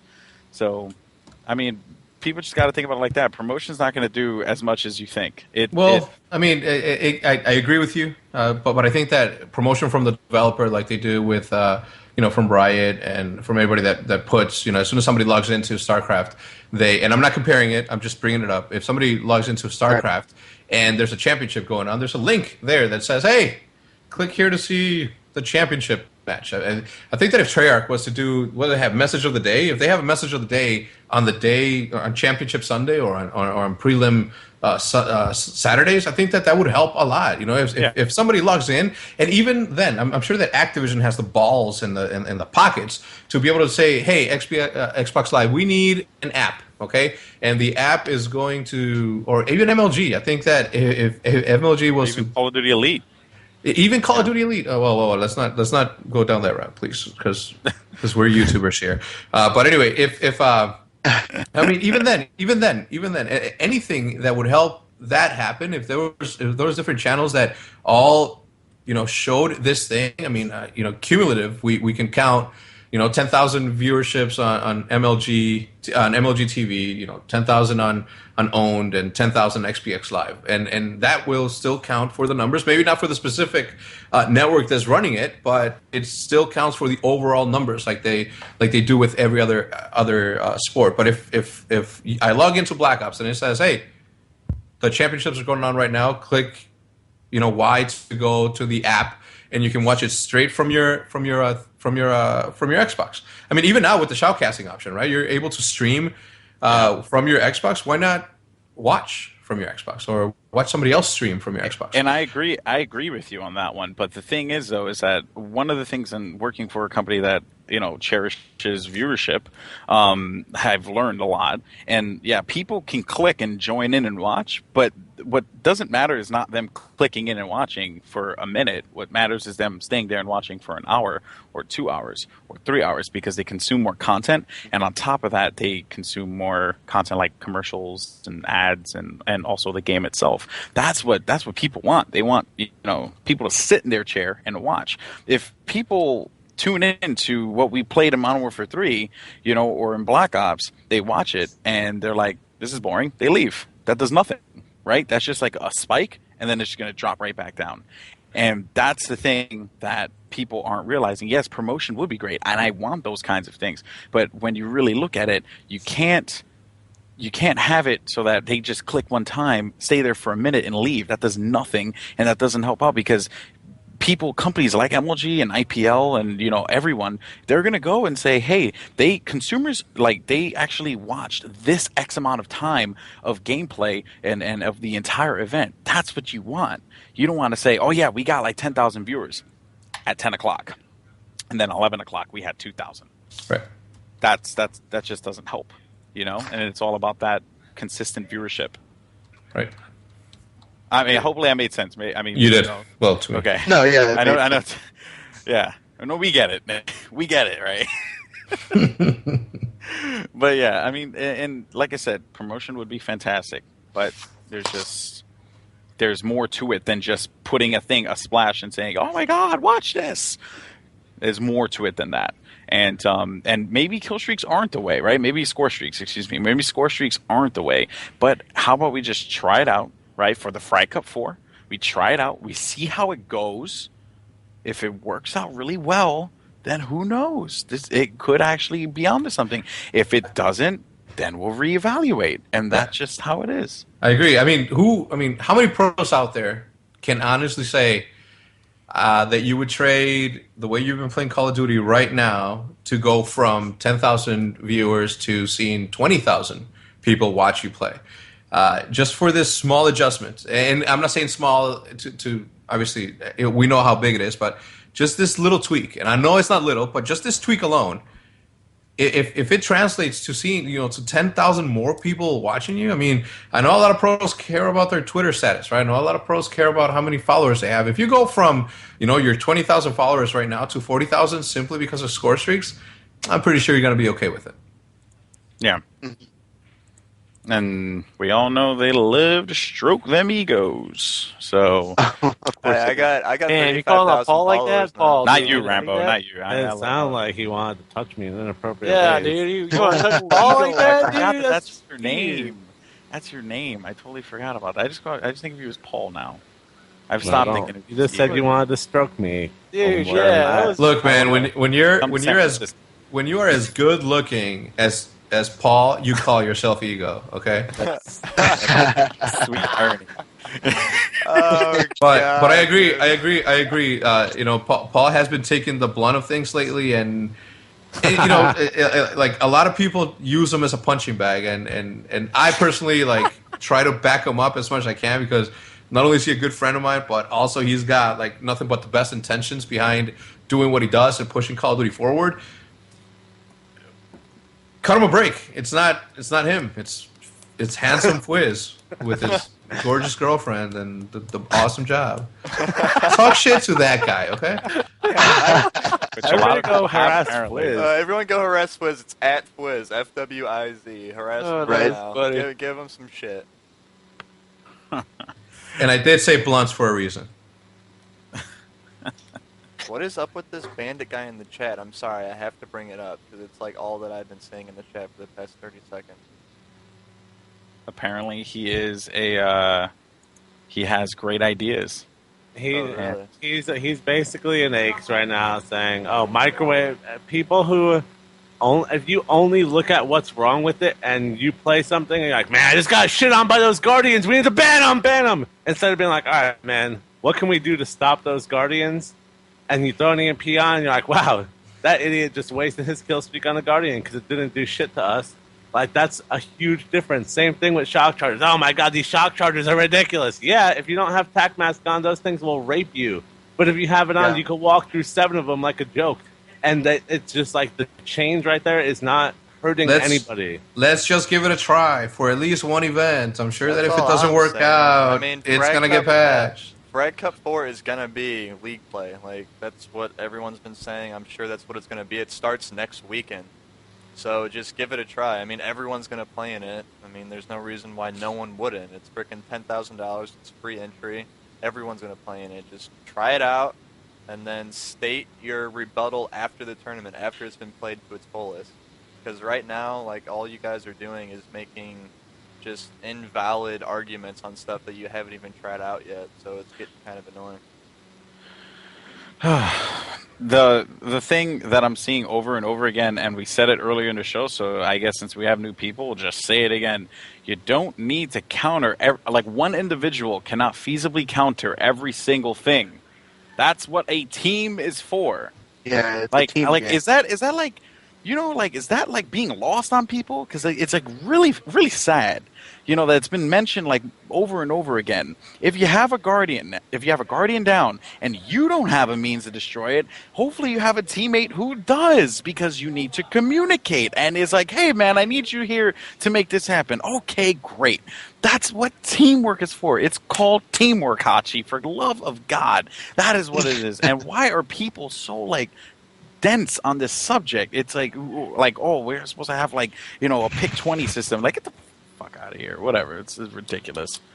It adds a layer of it. If you take out the score streaks, you effectively remove every single thing that counters in the game, pretty much, right? That's one aspect of it. But then you also, because you make things useless at that point. What's the point of like rocking an EMP grenade when you have stun grenades? What's the point of it, right? EMP grenade can effectively hurt a stun, hurt or stun somebody, right? Briefly, and then that gives you an opportunity to get in there. It stuns them for a short time, not like a stun grenade does, but it stuns them, you know. And people think I'm crazy, but it's just, it makes no sense. It truly does. There is a rock, paper, scissors mechanic to this game, people, and you're just not looking at it because you're thinking the same way that you thought in Modern Warfare 3 and Black Ops and COD 4 and Modern Warfare 2. You're thinking the same way. And people call me crazy and stupid. I don't give a crap. That's just the truth. And if you don't like it, so what? Move on. You should Go see to fucking Halo. Twitter. Like, all it is, oh, you're dick riding this. You don't know what's good. This, that. I mean, this is gonna create some stuff. Let's not talk to them. And you know what? You got to almost. I feel like it's almost impossible to ignore sometimes. Well, so. we should also attempt to try and bring in people that can counter the discussion in an intelligent and professional way. Yeah. I mean, but it's hard to find that. I'm sorry. Well, I know that Rel, I think, is in the chat, and Rel's a really smart guy.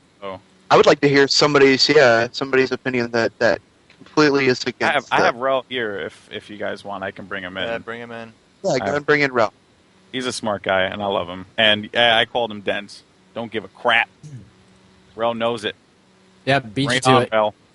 He still has that seductive picture. Oh, I know God. it truly is. It makes me. How can we even take him serious with that? Yeah, bro, you need to take that picture down, bro. Like, it's still there. We talked about this last time. But it's my I've just seen my picture on the stream. I actually forgot it was that picture. Yeah, it's what I use like when I'm going creeping and I'm like, hey, let me add you on Skype, and they see that and they're like, oh, it's pretty hot. Anyway, No, I I didn't think that at Yes, all. I but- called you dense. You call me dense? I did, think I missed apparently. that part. I think I did. We've got beef. We got beef, bro. Let's fight right now, you and I. San Okay. Francisco to Europe. Boom. So I've just been basically trolling the chat, but I guess I should probably be serious here for a bit. Please. Okay. So my opinion on all of this is whatever the league play rules are should be competitive rules, but the league play rules need to change. So I think the competitive community should decide what the league play rules are.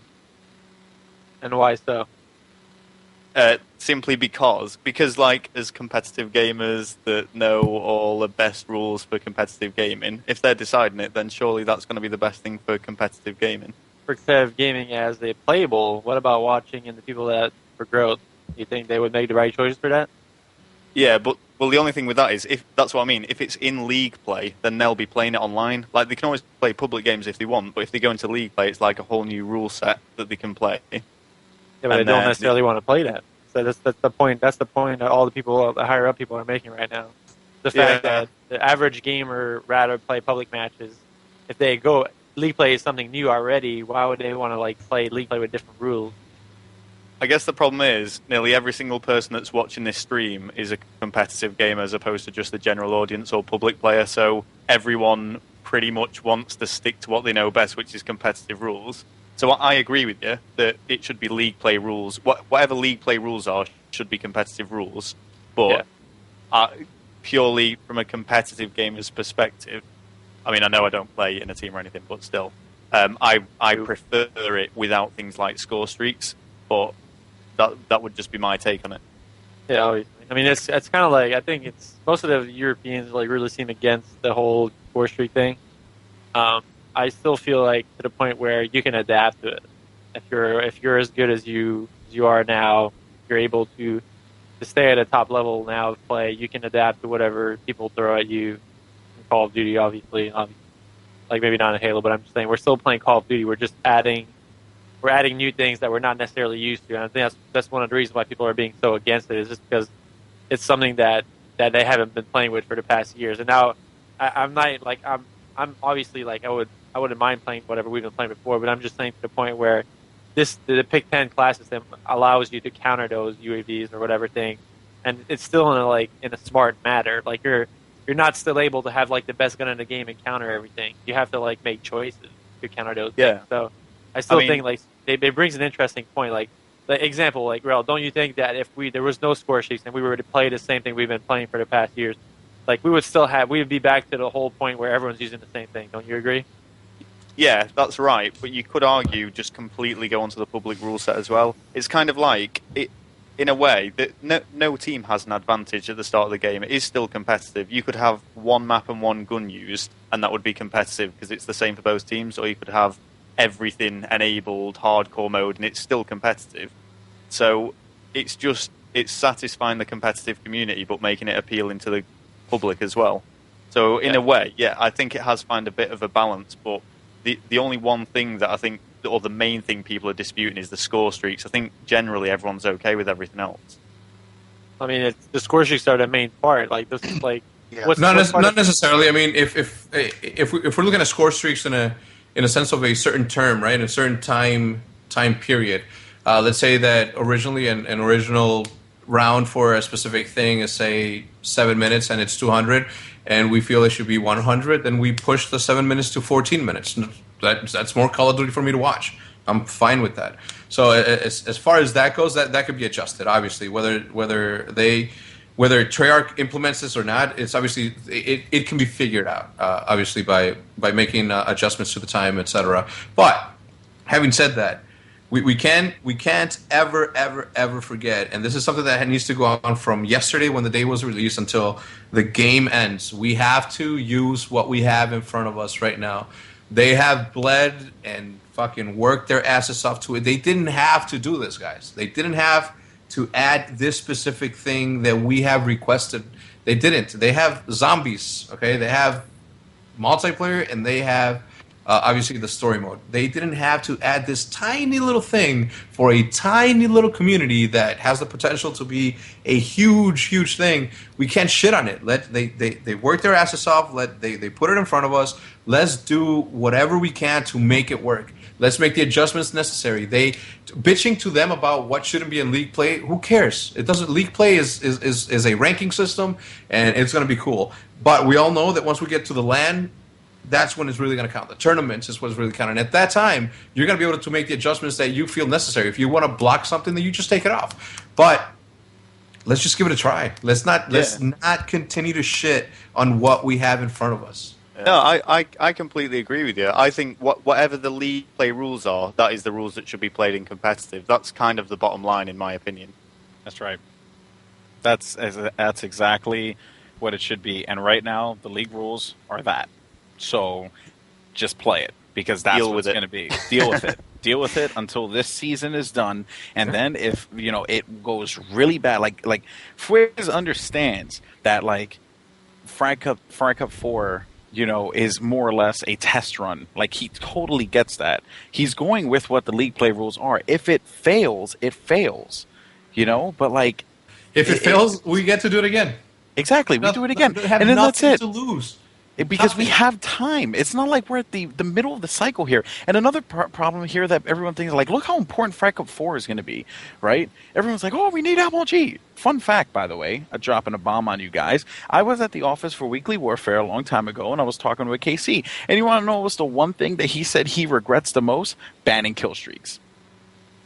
So he said he regretted that the most out of anything that he's ever done in Call of Duty 4, because it set a precedent moving forward that kill streaks should be banned, when it pretty much just alienated that entire audience from wanting to engage in the game. He said that. The man who made the settings for Major League Gaming before, not anymore, but before, said that.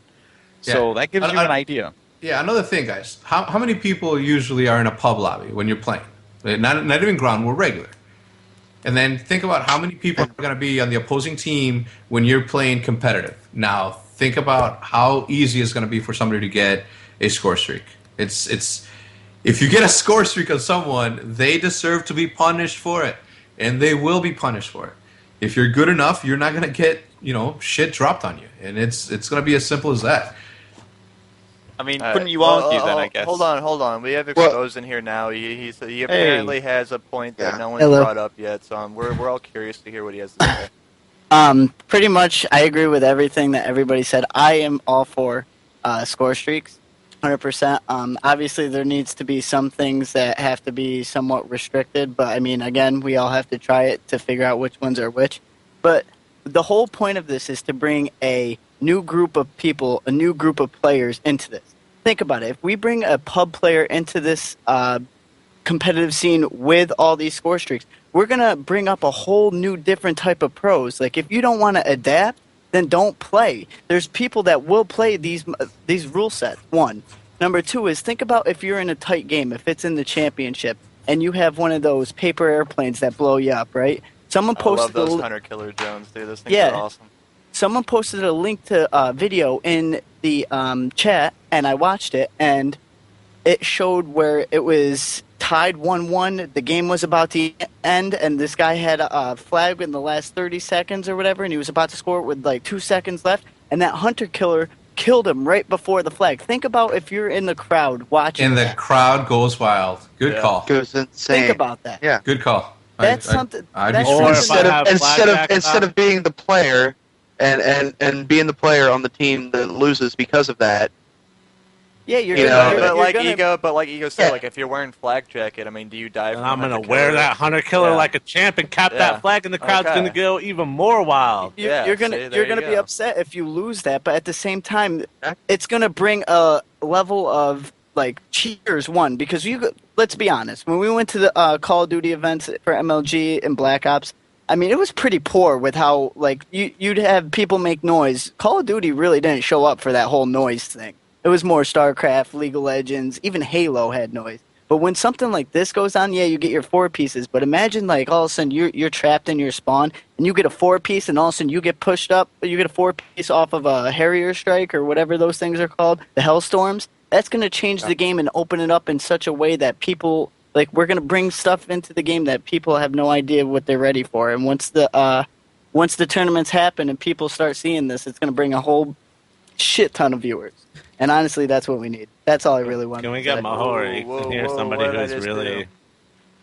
Just while you're getting someone in there, I just wanted to say, I don't know if this has been discussed because I joined the chat late, but I'm assuming the most popular game type is Team Deathmatch online. So, like, obviously, as the competitive community, we know that just doesn't work because people would just sit at the back of the map for the whole game and it won't be entertaining. But doesn't that sort of counter the argument that we should make it appealing to the public? Because surely they'd want to see Team Deathmatch with that being the game mode they've played the most. I don't think they want to see Team Deathmatch, though. I think that's what most people who, like, just kind of get the game and push A and just get into a game of play, I think that's what they play, and I don't even think those players are interested in watching. I think that Team Deathmatch is really that smaller percent of people who are going to play public matches no matter what. They don't care about it being competitive. They don't care about anything besides just getting in the game and playing right away. That's how I look at Team Deathmatch. And like you said, in a competitive format, it's awful. It could be 0-0. It can take it could take a million hours. There's a lot of things about it that don't work. And I'm all for getting rid of, banning, fixing anything that does not work. But I want to see people come out and find individual things that don't work, not just say ban all equipment, ban all score streaks, ban all explosives, all launchers, ban them all. Like, it just doesn't work like that. You have to slowly take the game and fix what doesn't work, and it's only 2 days. We'll find more and more things that are going to have questions that might not work. But as of right now, I've been playing customs, I've been playing league play, and I haven't really seen that much that's like, holy crap, that didn't work. But I saw someone tweet at me earlier, the M8 is probably more powerful than any score streak, which is true. Like, you have a death machine. If you have a death machine and I have an M8, you're probably going to get outgunned. The M8 is pretty overpowered. And people don't realize that like that. We should be talking about that. That gun right there is insane. It just all the guns are very powerful. I think there's a very great gun balance in this game. Like Rambo said earlier, he's been playing a lot. And he still doesn't know what gun he wants to use. We've both had the game for like a week. No one knows what guns they're using, really. Like, the M8 obviously is up there. But then you're at the point where, all right, it is a burst weapon. It's a lot similar to, like, the MW2 FAMAS. Like, it has its fallbacks being a burst weapon. You could put select fire on it, but then you're using something else. You're sacrificing something else to do that. So everything has its pros and cons, which is really what I'm looking at, is to make sure everything has pros and cons and nothing is just all negative and nothing is just all unbalanced. Yeah. God, look at that Hooge like goatee you got going on there, Rel. Look at that. It's like I wanted to show it off. Look at that. Oh my god, dude! This is Movember. This is it. Yeah, I've you got guys should be happy you don't see £120 for charity Movember so far right now. Oh man, that's awesome. How without shaving, you get a goatee so magical. Yeah, it's ginger as well. It makes no sense. Got brown hair but a ginger goatee. All right, I have something real fast. Aches just sent me something. He first spelled my name, but he was like, "Call that boy." No, I'm kidding. But he says he wants to know this: if it does amazing, Fry Cup 3 does amazing, there's no way to prove it was because of score streaks without running another tournament without them. It's Machinima's first tourney on BlackOps2, $10,000. Tell me, how is it fair to test the settings like that? Obviously, Fry Cup 4 is going to do amazing regardless of kill streaks or not. But if it does amazing, everyone is going to think it was only because of score streaks, etc.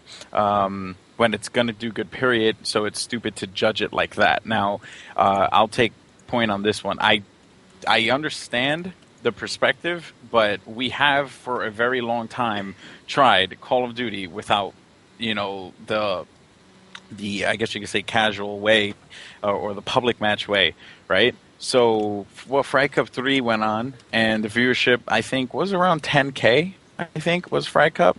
So it obviously did. It obviously did. Rigo, you could comment on that. It was around 10K, right? Like 10K in the finals? Yeah, like 8K, something like that. Okay, so we'll say the range is 8 to 10K, right? That was Modern Warfare 3.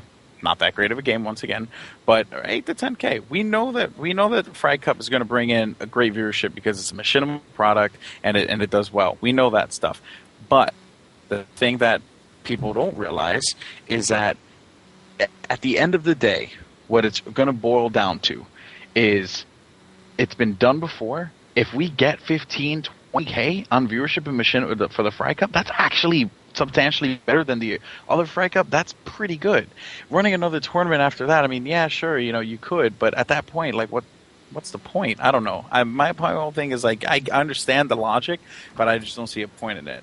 When's the Frag Cup? I don't remember. This week. It's not this weekend. It's next weekend. Yeah. Oh, Next weekend? Next weekend for Thanksgiving? Yeah, it's the weekend. Thanksgiving's on Thursday. Thanksgiving's on Thursday, and the tournament's on Saturday. Well, we have this. Hold on. Sunday. We have this bandit guy in here, so I'm just kind of curious on his like superbly intelligent debate that he has. So let's let him talk for a little bit. Well, alright. Basically, the bottom line of my argument is that competitive should be coming to public, not the other way around. Mm-hmm. And with the right promotion, you're going to get exactly the same amount of increase in viewers that you'd get with score streaks added. So I don't see any argument at all behind putting them in. I agree. I totally agree with that. But I don't see people keep saying to me, "Oh, it's about viewers or it's about money." It's not. I think the viewers, they'll be there no matter what. It might be a little better one way or the other. But the way I look at it is, people that come online and play League Play for the first time, they'll feel like it's just like a public game but more competitive. And as with the beginning of League Play, remember, League Play is only in a test season right now. There will be fixes, there will be adjustments. But you take all of those players that go in and play it and enjoy it, those are all new players, all new teams. Do you know, like, if you looked at past like leaderboards for like MW3 or Black Ops, there's so many teams and players out there that have never even played in a tournament before. They don't even know tournaments exist. And I know those COD Elite clans, they took that shit serious. Yeah. Like if just like a fraction of those COD Elite clans knew about competitive COD, that would be an instant growth right there. I mean, a lot of it is advertisement and awareness. But people have to realize competitive COD to us is one thing, but there's still, like he said, Call of Duty Elite, there's still teams that play public matches competitively. There's probably more teams that play public matches competitively than there are competitive playing competitively, which is embarrassing, but at the same time, it's true. We need a way for both of them to meet in the middle, and the way really is to start with the game out of the box and work with what the problems are and slowly get back where we don't want to ruin the rhythm of the game, the flow of the game, the rotation. We don't want to take the skill out. We want it to be lots of gun skill. We don't want to be dominated by rockets and helicopters. I agree with all of that.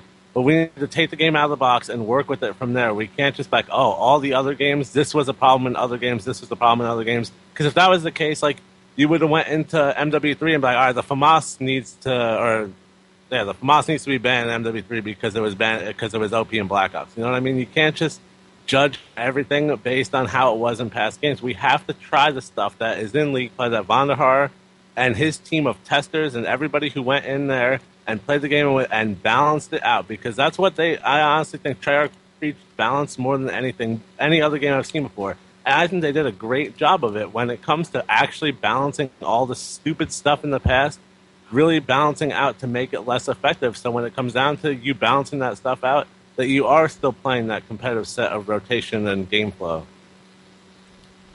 So what I don't understand is, why are they not introducing these people to a proper competitive rule set, not one with score streaks? Because, like I just said, a lot of those players, it's score streaks being competitively is proper to them. But more, let's just say there's 1,000 teams on Call of Duty Elite. I don't really know the number, but I'm pretty sure it's a lot more than that.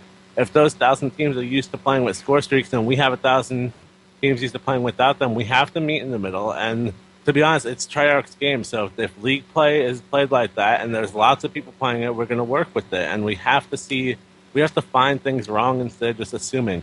I agree. can- Anything that takes the competitive aspect out of it is an issue. But until we can singly put a finger on certain things that are like, this is an issue, or this is overpowered, or this is a problem, you can't just say, oh, we should just get rid of all of this. It's not I can competitive understand because your it wasn't- point, right? But it's basically League play is just 4v4 publics. What's the difference? The only thing that's banned is tactical insertions. It's just publics.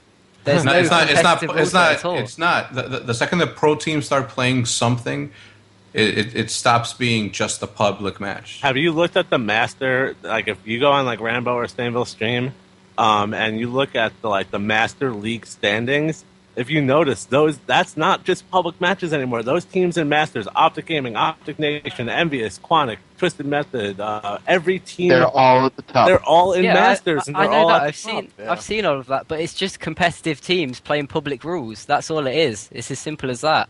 Yeah, but they're playing against good each point. other. They're playing. I know they're playing against each other. Yeah, it's not just pro teams playing against public teams. It's pro teams It's not because against of score other streaks. pro teams. Not because of score Playing streaks pubs. and all that stuff that's there. That doesn't mean it's not competitive. Those are the new competitive rules. It's just not what you're accustomed to. That's not by the standards that we put in the past years.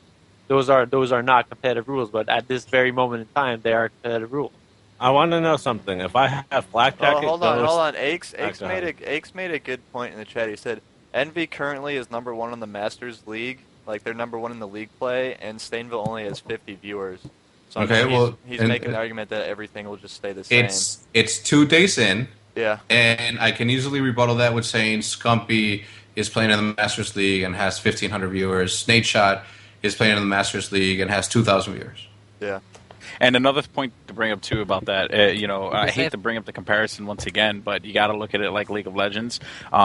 There are players that will rise up, that will gain in popularity. Like maybe, and of course this is like poor comparisons, but it's the best that I have. Like perhaps Elements from Curse will probably be streaming, and he'll have 5K viewers. But Aframu from Fear, if I'm pronouncing his name right, he'll be streaming, and the dude has 24K viewers. Does that mean that you understand the logic I'm trying to get at here? It's like people are going to watch the people they're going to want to watch. That's just the fact of it. It's Foreplay, 2 days in. It's 2 days in. We all know Foreplay. We all respect the shit out of Foreplay. He's one of the best players who have played Call of Duty. But the general public doesn't. But the general public knows who Nate Shot is. They know who Scumpy is because Vandahar includes him in a lot of tweets, and he's out there. He was regarded as one of the best players to play Modern Warfare 3, period. Of course people are going to tune into that. They're going to tune in and watch their favorite players play. There are a lot of top League of Legends players right now that don't go over a certain amount of viewers, even though they're really good. It's just how it is. Aches did make another good point to the point where they have YouTube following. And I'll have to agree with Aches on that to the point where, if you look at the race, for example, there's like the 3 YouTubers that are running that prestige thing. They get between 10 and 20,000 viewers all the time, right?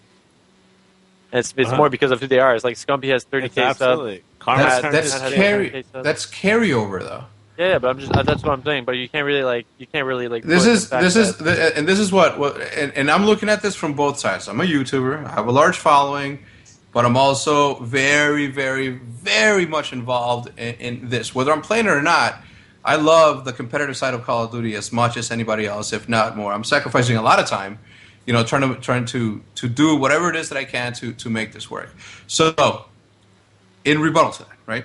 And I continue to say rebuttal for some dumb reason, but all the viewers that they have now are carryover from what they've built. Okay, yeah, exactly. The game has not been out for more than 2 days. The audience has not been conditioned to know that it exists. So for somebody to say, "How come the race has 10K and blah blah blah?" Because it's carryover. Why do you think so? Yeah, it's carryover. Now let's wait for 6 months. And then I'll be more than happy to say, you know what? Hey, it didn't work. I was wrong. I shouldn't have said that. I shouldn't have said, for me to say that it was just because the carryover is wrong. But if in a couple of months, we help this thing that we have in front of us grow, and the audience isn't there the way it should for certain people, it's that's something we're gonna have to discuss in 6 months. If Eminem decides to put up a stream on Twitch TV right now saying I'm playing Call of Duty, are we gonna say, well, how come Eminem has more viewerships than the race? He's more popular. Stupid. That's why. It's AOD and D OD.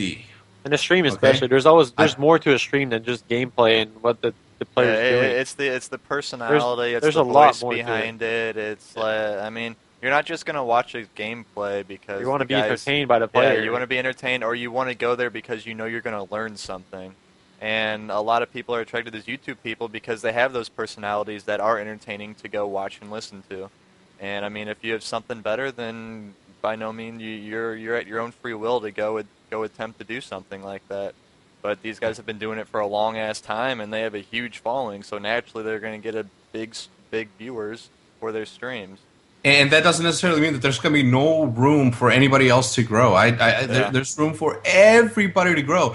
If you're not growing at the pace that you think you should be growing, you're not supposed to be growing at that pace. If you're growing at a certain pace, that's the pace you should be growing at. If you want to do more for your viewership, do more stuff that puts you out there. Nadeshot didn't get to where he's at just because OpTic, I mean, obviously it helped, but us giving him, OpTic giving Nadeshot the publicity that we gave him in order for him to get the audience that he now has was just one thing. The rest of it, the grind of him posting 2 videos a day, coming up with different topics, coming up with everything there is to, anything that was all his grind. Just like David Wanderhars has given us whatever it is that we need in order for this to succeed. It's going to be all about our grind. It's going to be all about us not fucking sitting there crying. Because all up until this point, and I just noticed this when Eagle said, it's going to suck when we get hit by or dominated by or when we get hit by a certain streak or something. Not once have I heard, you know what, it's not going to be fair to my opponent when I shoot that rocket, when I drop this thing, when I do this thing. You're seeing it so negatively, right? Because you're seeing it as it's affecting you, not you affecting others. And again, I'll say it again, 2 days into the game. Hashtag it. 2 days in. Hashtag 2 days in. Hashtag 2 days in. Hashtag. Exactly. Yeah, I definitely understand all those. That makes complete sense. I think we got more people in, or yeah, we do. We got Moho in, right? We got Moho in here. Hey, Joey. What's up, man? You can hear me though, right? Everything's good? Yeah. So I word of feel like advice, buddy, I just want to say something. Word of advice, just don't ever post an R Gaming. It's a death threat. Yeah. I was new to Reddit. All right, go ahead. I feel like we're not arguing because, we're discussing. I feel like we're discussing about the wrong thing. Like, we're discussing, should we have score streaks or not?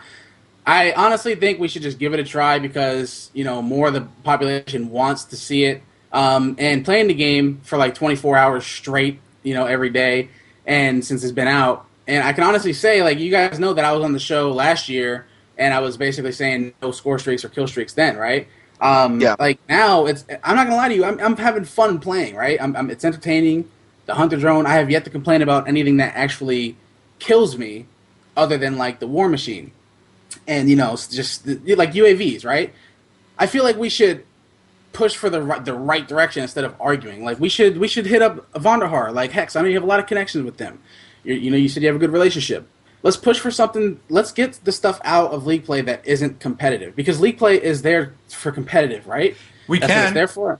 Let's get rid of UAVs. Let's get rid of Claymores. Let's get rid of Johnson Betty. Yes. We can't come to them with this argument when we have the first thing they're going to say is like, you haven't even tried it. It's like That's David, what I'm saying. I know. Just try it out for Frag. David Wanderhaar is making you a sandwich, bro. Okay? Yeah. And I hate onions, but he's like, try these onions, man. Just try it with this. They're grilled onions. They're grilled onions. They got to be grilled. They can't just be raw. If I say, yo, man, I'm not doing it. Take the onions out without even trying it. He's not gonna make me another sandwich. He's just gonna be like, fuck you. Don't eat it, motherfucker. Don't eat it. Yeah, but the thing is, like, it's still competitive. I mean, let's take a bite out of it. We all know what competitive is, right? And there's really nothing. You can seriously count on your hands the things that we should just get rid of League Play that'll make it so perfect. Like War Machine. Have you guys ever played against the War Machine in a serious competitive? Have you tried killing a guy with flat jacket War Machine? Huh? Have you tried killing a guy with flat jacket? Okay, but obviously not everybody's going to run around with flak jacket. Like that's just, But I'm saying you're taking away something that would make the game a lot faster. You're not. It's going to be. You shouldn't have to wear flak jacket because somebody has a War Machine. No, you're wearing flak jacket for lots of things. Flak jacket helps you with so many all explosives. Right, let me ask you, what's competitive about a War Machine? What's not competitive about Well, War what's Machine? You got the War not Machine is- first. Yeah, What's I the mean, point of a the War The argument you have to make if you're going to go is why it is not competitive, not why is it competitive. You have to make the argument that it is not competitive, and if The reason that War Machine is not competitive is because when you can look at somebody, even if they're behind a wall, and shoot it at them, and it immediately kills them, like that's a joke. I'm sorry. My type of play, like I don't. a grenade. Should we ban those? I don't. No. I'm about to get to that. Watch. I don't want to be able to have to resort to switching back when you could just get rid of something so simple. Like I said, it's just there's like maybe 5 or 6 things that I'm asking for, like in League play, that shouldn't be there. Claymores are not competitive. We're not stupid. Every single one of you guys, and I've tallied it up. Every one of you guys voted against this bullshit. So don't bullshit me. I know you guys didn't agree with this 2 years ago. Claymores, C4s, bouncing betties. It's something so simple as the War Machine. Flak Jacket's fine. I don't care. Even just those things would make League play so much better. We're not saying we're totally for it, but we're not saying we're against it either. But We're I'm saying it's not competitive. Like if we're gonna do this, let's do this the right way. Let's not push for something. Let me just say something. You're right. 2 years ago, we would have said that, right? You're 100% correct. But you want to know something, though?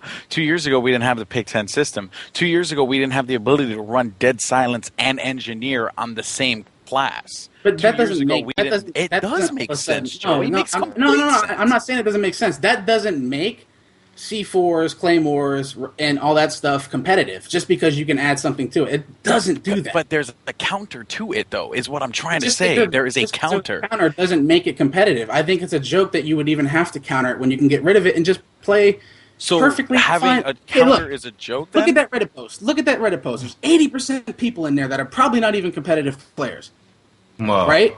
80% of the people in there agreed with what that post was. And there were I'm sorry, I'm going to interrupt you real quick. I'm going to say that 80% of those people in there are competitive players because they came there because you guys were linking the link.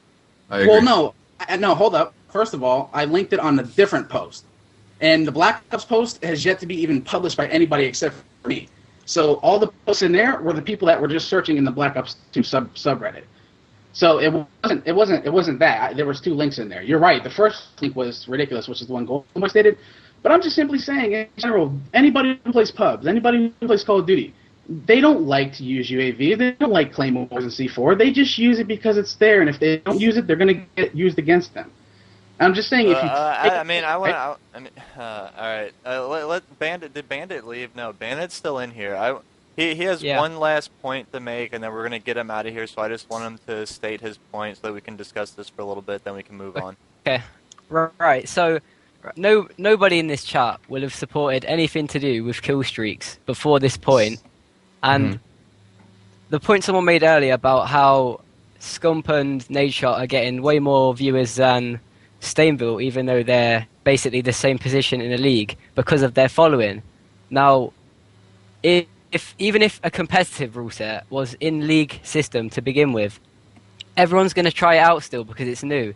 And say if someone with a massive following, like a big YouTuber, someone like T Martin and Woody's Gamer Tag, who I know do play some competitive, if they went into this league system and streamed it, put content up about it with a proper competitive rule set, it's going to promote it just as well. It's nothing to do with the rule set, it's just to do with promotion. That's as simple as it is. And one more thing is that with score streaks, you can just get a lucky, like, you can capture one flag in domination and get 2 lucky kills, and that's a UAV, and that one UAV can just snowball a whole game. It's like you can cap one flag and get 1 kill and get a UAV. Like that's what I'm saying. Like but if you were to take the UAV out, you wouldn't have like there's, to be honest with you, and you're gonna just say, well, use Ghost, but there's nothing competitive about a UAV. Period. Okay. Yeah, there is. There's nothing competitive. I agree. I'm fully against score streaks. You can't say that. But you guys are acting as if we're saying ban everything. Just 5 things, man. Just 5 serious little teeny tiny things that even just those. You could go further if you wanted, but just those 5 things alone would just make league play so much more beneficial, so much more exciting, so much more competitive. I mean, you're saying okay, ban 5 things. Simple thing. Hold on. Most people are saying to ban everything. No. Okay, but listen. Don't listen to those people. All right. I want to hear out the 5 things. don't listen to the people in the chat. Don't listen to nobody. Like, just understand what I'm saying here for a second. All right. Like, if you get rid of claymores, right? C4, bouncing betties, things that you can't control. You get rid of UAVs, and maybe possibly even a war machine. Okay, like that right there alone makes League play so much better. Do you see the class I put in the chat, Joey? No, I didn't look at it yet. It's the guy with the link. Okay. Have you run a class similar to that? That's like you're getting raped and everybody, they have UAVs and counter UAVs and war machines right there. That class is not like uncompetitive, but in my opinion helps you out against everything you said. And also, say a team is using bouncing betties or claymores and they have a war machine. Black Jacket helps you with all of them so much that they don't affect you at all. Like, I remember Aches was saying, wait till I hit you with all my shock chargers. I could walk through 8 shock chargers with TAC mask on, and they do nothing at all. But can you wait, let me finish. At that point, are you really going to sacrifice having something that could benefit you to have a claymore or a Betty that's going to do nothing against somebody? Why would you even use them? Here's the thing, though. You only get 5 creative classes. That right there is a huge problem because there's at least 4 or 5 things you should have to at least counter the bullshit you're even wanting to implement. And number 2, I just gave you 5 things. Plus, I didn't even mention the microwave or the Guardian. Like, get rid of that as well. Just at least 6 things, man. And League play would be so much better. And a lot of people agree with that. A lot of people. I guarantee if we made a poll, if everybody in the world made a poll, like that would be better for League play. Not the people we're trying to reach to, though. The people we're trying to reach are the people who do not know Okay, about but the do you poll. think the people in pubs wouldn't? You think but I just said the people in pubs probably don't even like that stuff. Yeah, but so playing that's League play, they would be like, "Wow, you're not you in mean your to tell head. me that there's no microwave in League play? There's no UAVs? Wow, let's do this. I'm down for this." Like a lot of people would do that. There's not much difference.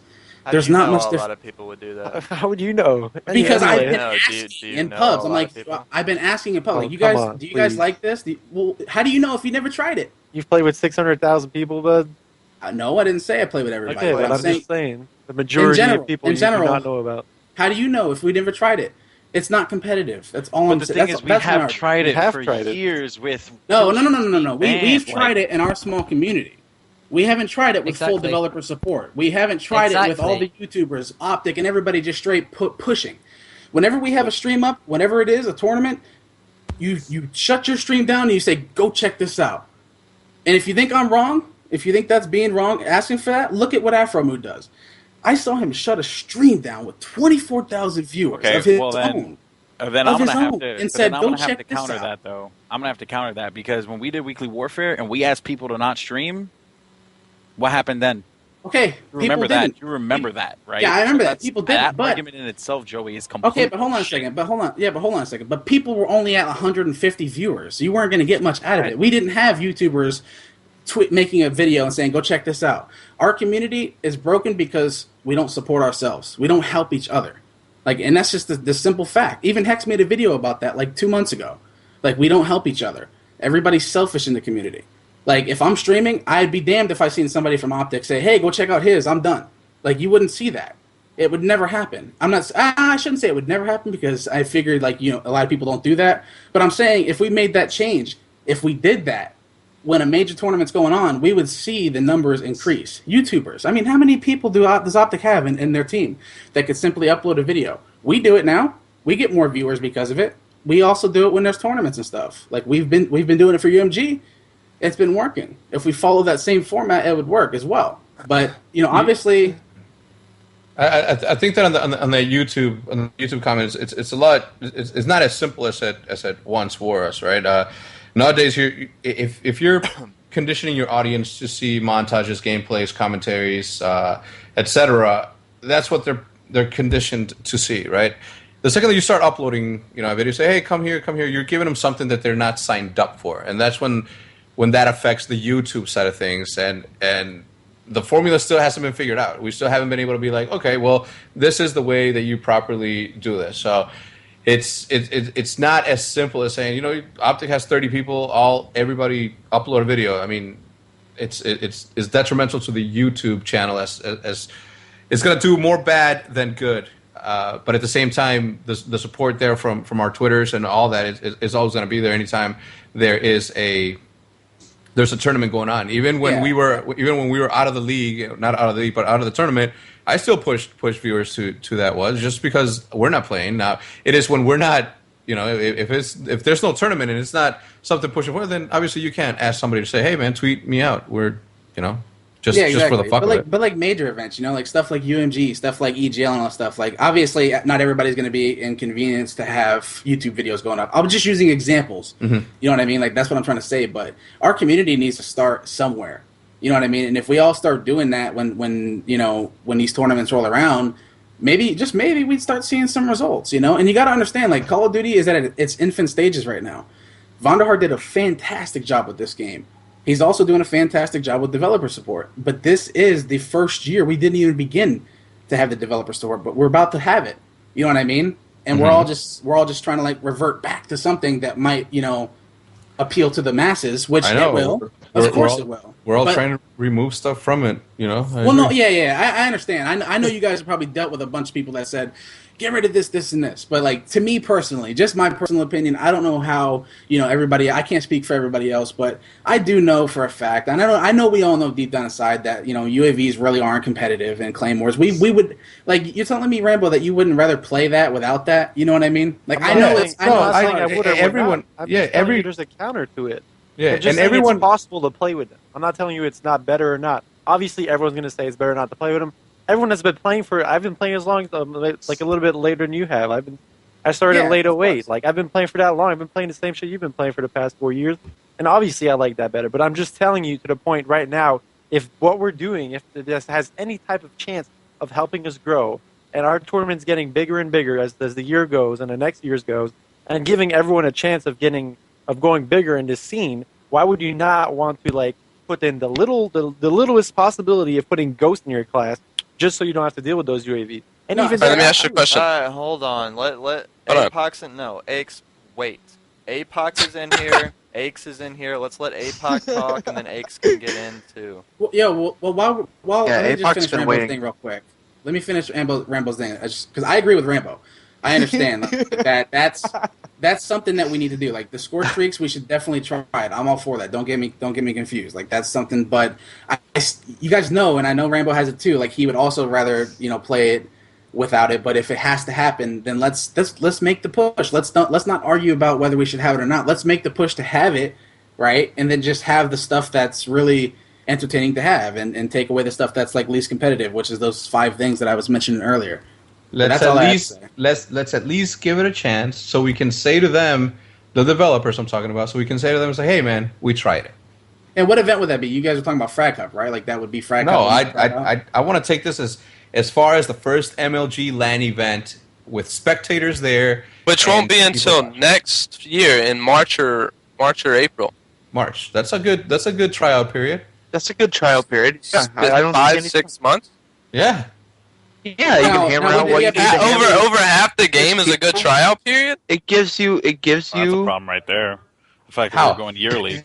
Yeah. No. Not necessarily. I think we got to stop going yearly. Well, you can't say the only way we'll ever stop going yearly is if Infinity Ward does not release a COD next year. Regardless of whether the competitive scene stays, everyone is going to leave and go to the next Call of Duty. Think about it. Call of Duty 4. Think about it. Call of Duty 4. I'm yelling to rape my ears, Patrick. It's not my mic. It's my Skype settings. But listen, think about it on Call of Duty 4. Lower your Skype the settings only for fuck's competitive. sake. Okay, I already did. Shut your mouth, dude. The only fucking what? reason I already did lower my settings. Hey, I already dude, lowered it. You get way too emotional whenever I bring you in this chat, and you get really loud, and it's really annoying. So please calm yourself down. All right. The only thing that kept Call of Duty 4 for PCL was the competitive community. Tell me how many people that didn't go buy World at War that stayed playing Call of Duty 4. Every public player went to play World at War. It was the new COD. Everyone ever is going to go to the new COD. The only reason that people stayed was to play the PCL on COD 4. Yeah, that was it. There was a competitive community. As Call of Duty, the only way we'll ever freaking have. I'm not disagreeing with you. I didn't say I'm not disagreeing with you. Okay, so don't bring up my point being invalid about a yearly basis. Well, I'm just saying it.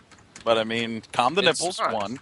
2, All right. What you need to realize is that we're not here trying to argue with each other, Patrick. We're here trying to discuss something in logics, right? So, Bandit could have come in here and been a complete d-bag, but he didn't. He was actually very professional, very kind. So let's continue the conversation that way. Thank you, Patrick. Continue. So we have Apoc here too. I want to hear what Curtis has to say. I've just tuned into the show, but what is everyone's main reason to wanting score streaks? Like, what is the main reason everyone wants to try it out? For me, it's the entertainment thing. Like, I've yet to complain about getting killed by a hunter killer or a hunter drone or whatever the hell you want to call it. Like, I think that's like, I think it's fun. I think like you can appeal to the masses of people that play. So entertainment, right? Entertainment. Yeah, that's my personal look at it. Yeah. Rambo. Sell out. No, what's doing it for the money? No, and I say that with the biggest sarcasm in the history of sarcasms. I was just saying that. There's nothing wrong with wanting that. I agree with Joey. I think it's entertainment value and a possibility of getting people that aren't used to what we're playing more into the fact that, and also I think my main also a big value point is the fact that Treyarch wants to support this, and Treyarch is willing to promote and support whatever they want to do at this point. Like what we're doing is this is the first Call of Duty game that we're going to have full dev support for what we do. And I think that's a huge part, and like there's no way we shouldn't like stand by them in their way to help us. Like they're not out there to be against us or like to break what we've been doing for the past years. They're out there trying to help us. And I think that's something that's really undervalued by a lot of us at this point. So basically you're going to back Treyarch on what they want to do because they're showing us support, right? That and entertainment value, like Joey said. Like as far as like, I don't. I mean, why shouldn't we give Treyarch a chance to do something? I mean, they are willing to support us and possibly promote and advertise this game for us. I mean, without developer support, a lot of us have already agreed upon that. I mean, COD could possibly die because what we're seeing now is developer support is not crucial. COD, not COD. Competitive COD. And I think Rambo didn't finish his sentence when he said, "We have it now. It doesn't mean that we're going to have it in the future." All right. I'm going to bring up the most. How many of you went to Call of Duty XP? I'm poor. No, sir. I was there. I'm Canadian. All right.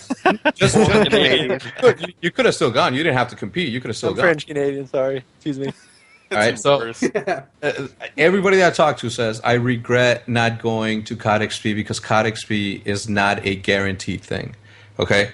Just like this league thing is not guaranteed. Just like this league thing for the next Call of Duty is not guaranteed. Do you guys want the 2014 season to not have Call of Duty on the MLG circuit? Because I sure as fuck don't.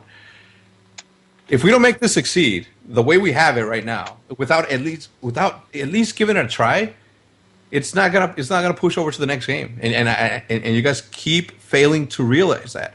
AOD, DOD, adapt or die, and it's do or die for Call of Duty competitive. It'll exist, but in a very, very minor circuit. If you guys are happy, and I'm talking about pro specifically, if you guys are happy about having tournaments where there's only 10,000 people watching, hey, crazy, you can continue to do that. Yeah, I agree with you guys. Like, it's not Call of Duty that's going to die. It's competitive, and I said that even last year. But I also I still feel like if they are going to push for competitive, he's doing a great job. I think he's doing good. We're happy to have that developer support, but who better to get Didn't Apoc ask a question and then you guys interrupt him? No, I was about to let him go ahead and talk. By the way, I just wanted to finish up what we were talking about. Sorry. Yeah, sorry about that, Apoc. No, but what I was saying, who better to get input from the competitive scene? Let's work together on it, and then see what's the most competitive. That's just that's what I think. Because he's trying to help and he's doing whatever, but he also needs help to figure out how to make league play competitive. Hastra had a huge input on that as well. On how to develop the league play. You know what I mean? Why not get a lot of people's ideas and opinions and stuff. I don't think it's wrong to hear out other people when it comes to decision making and the whole league play thing. But go ahead, Apoc.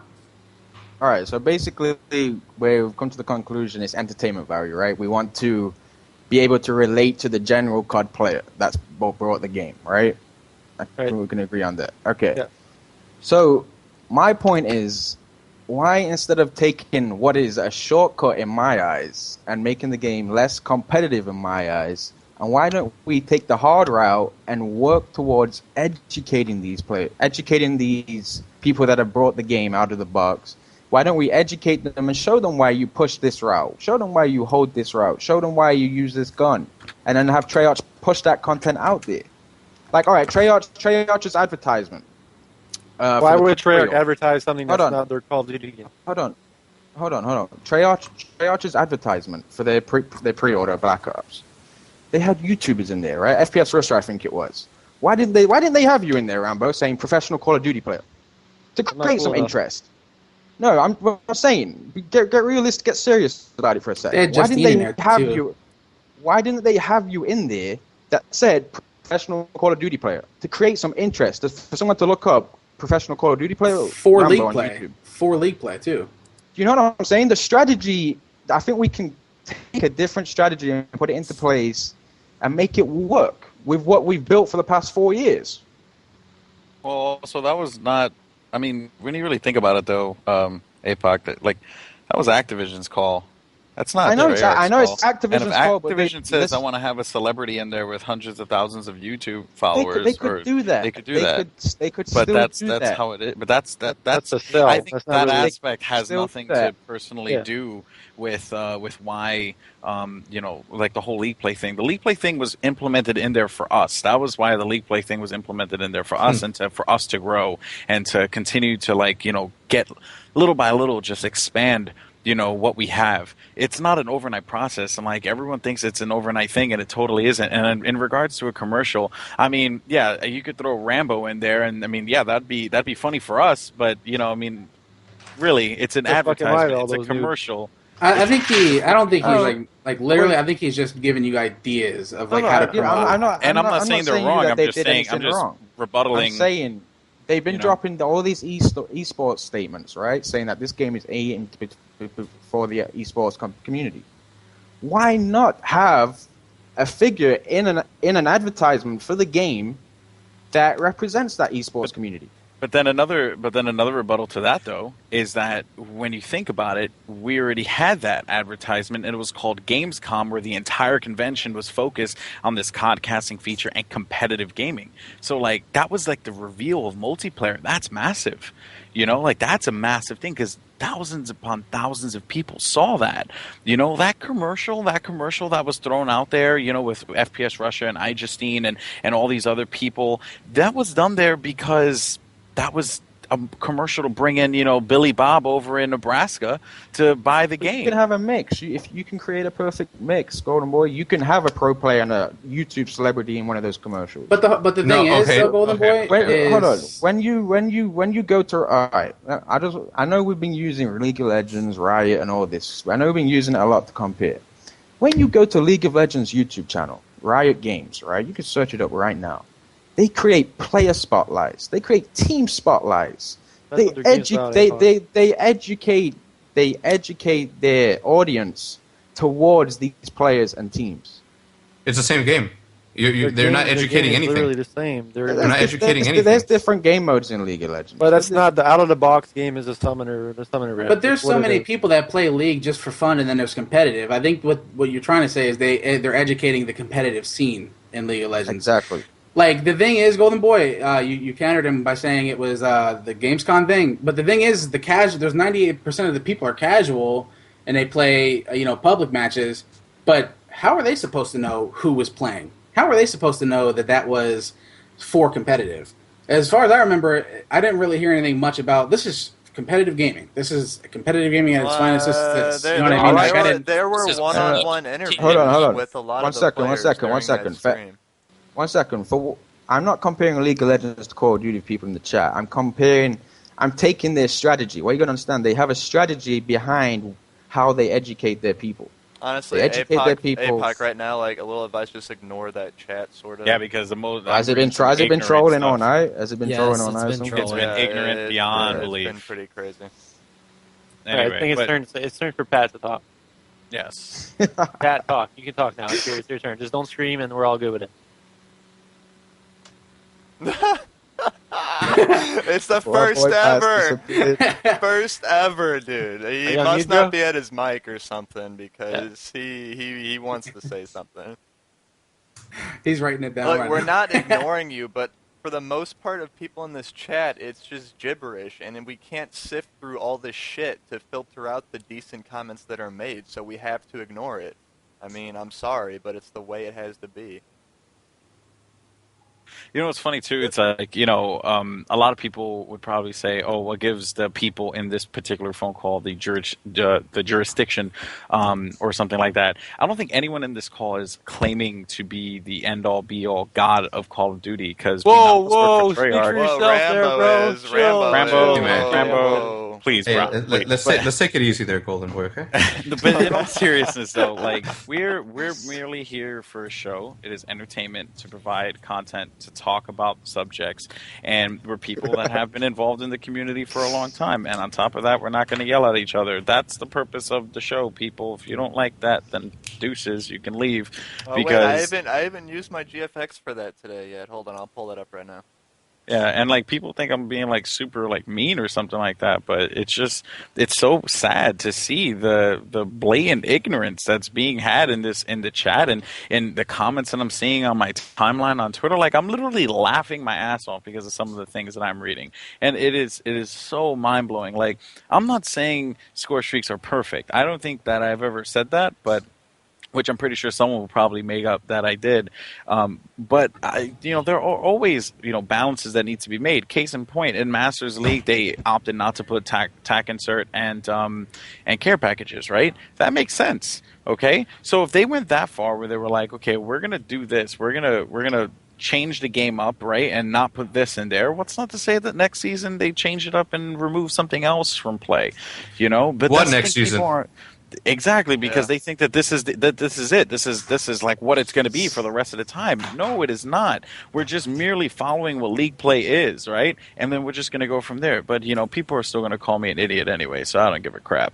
No, but that's just how it is. I mean, that's just the honest truth.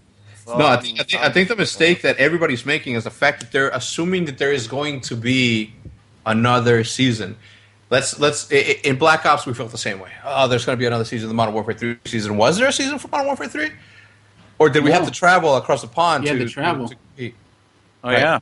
Let's not lose track and sight of this, guys. This is a temporary thing unless we make it a success. And we're not going to make this successful if we are bitching about it 2 days into the thing. Give it a try. If you don't like it, don't compete. You're replaceable. Just like I'm replaceable, just like everybody in this call is replaceable. Yep. Call of Duty I'm not replaceable. That's bullshit. You are the most replaceable individual in here. Not actually, no, I am. As me. I'm going to tell you what you once told somebody. My Pop-Tart is more relevant than you. Oh, snap. Inside joke, baby. Paul, that was on this show about Boss Nasty. I was not here.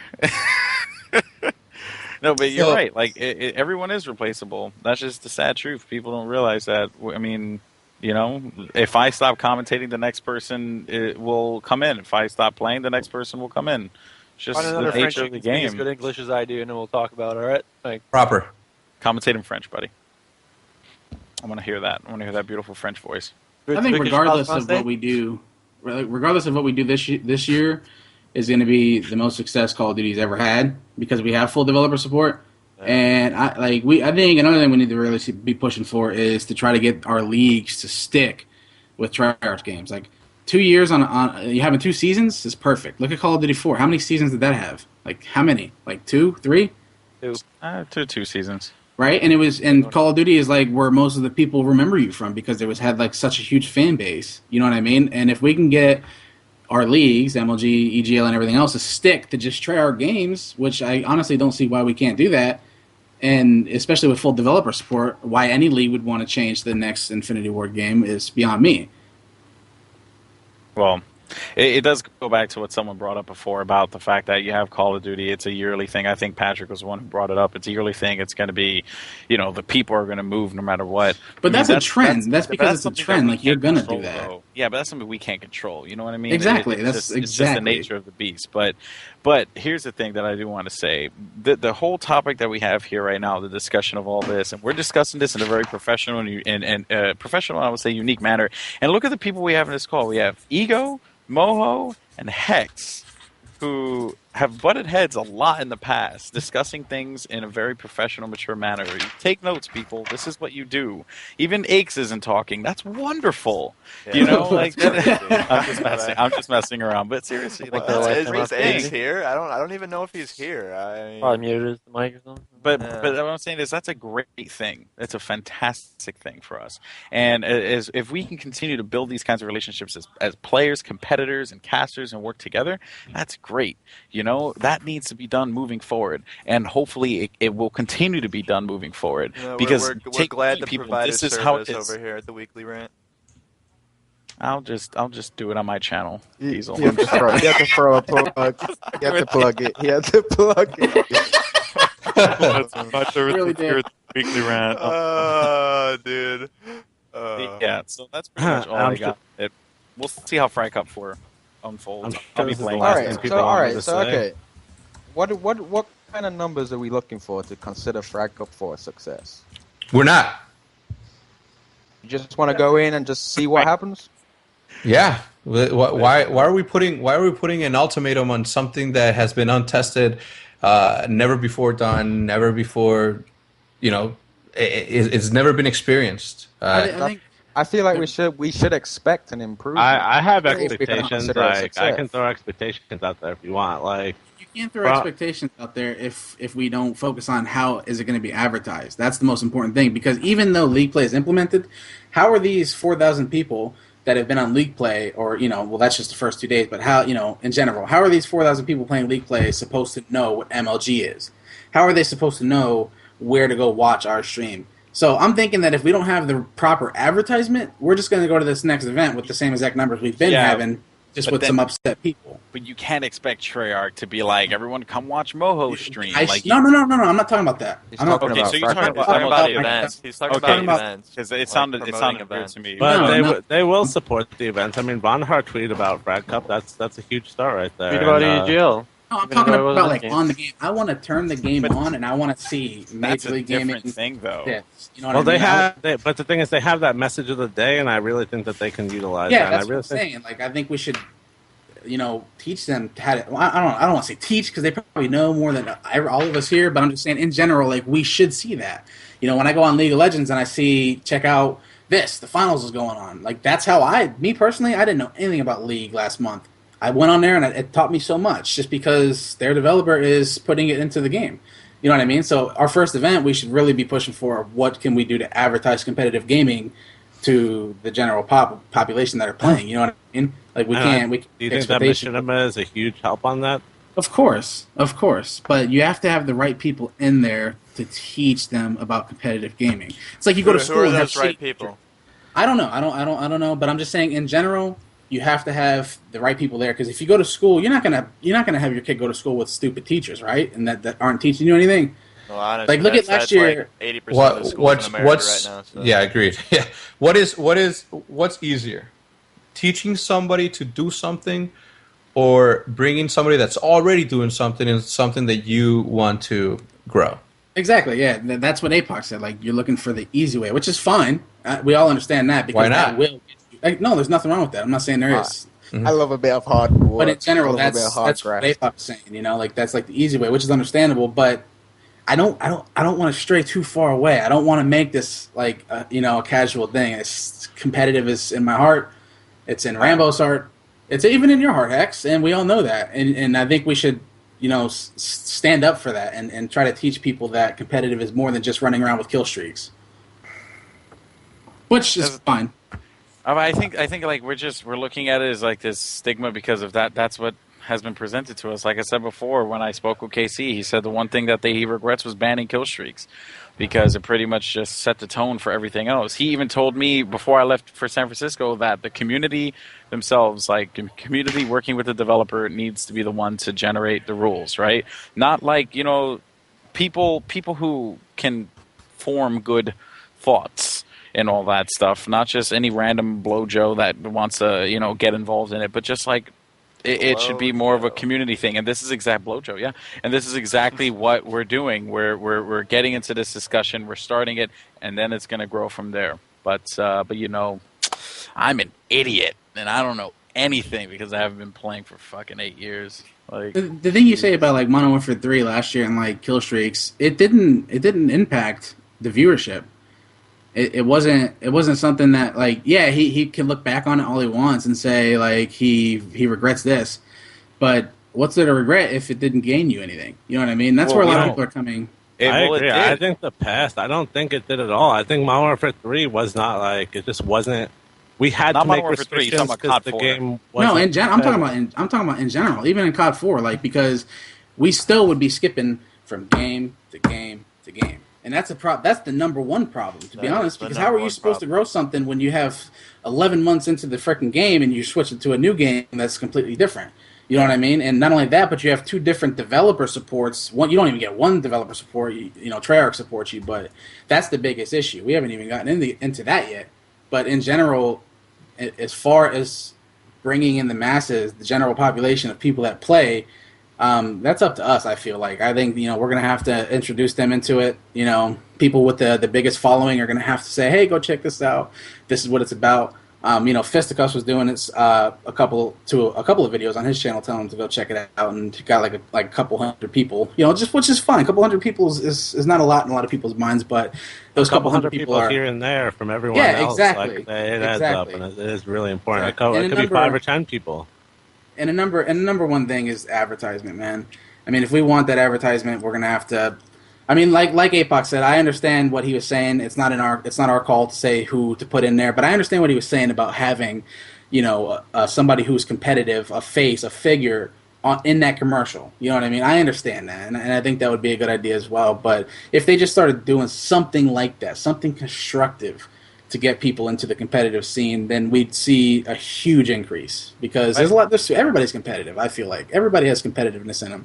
No matter what. I think there is something there. It's called, when you hop into the game on the right, it says Find Match League Play. What's League Play?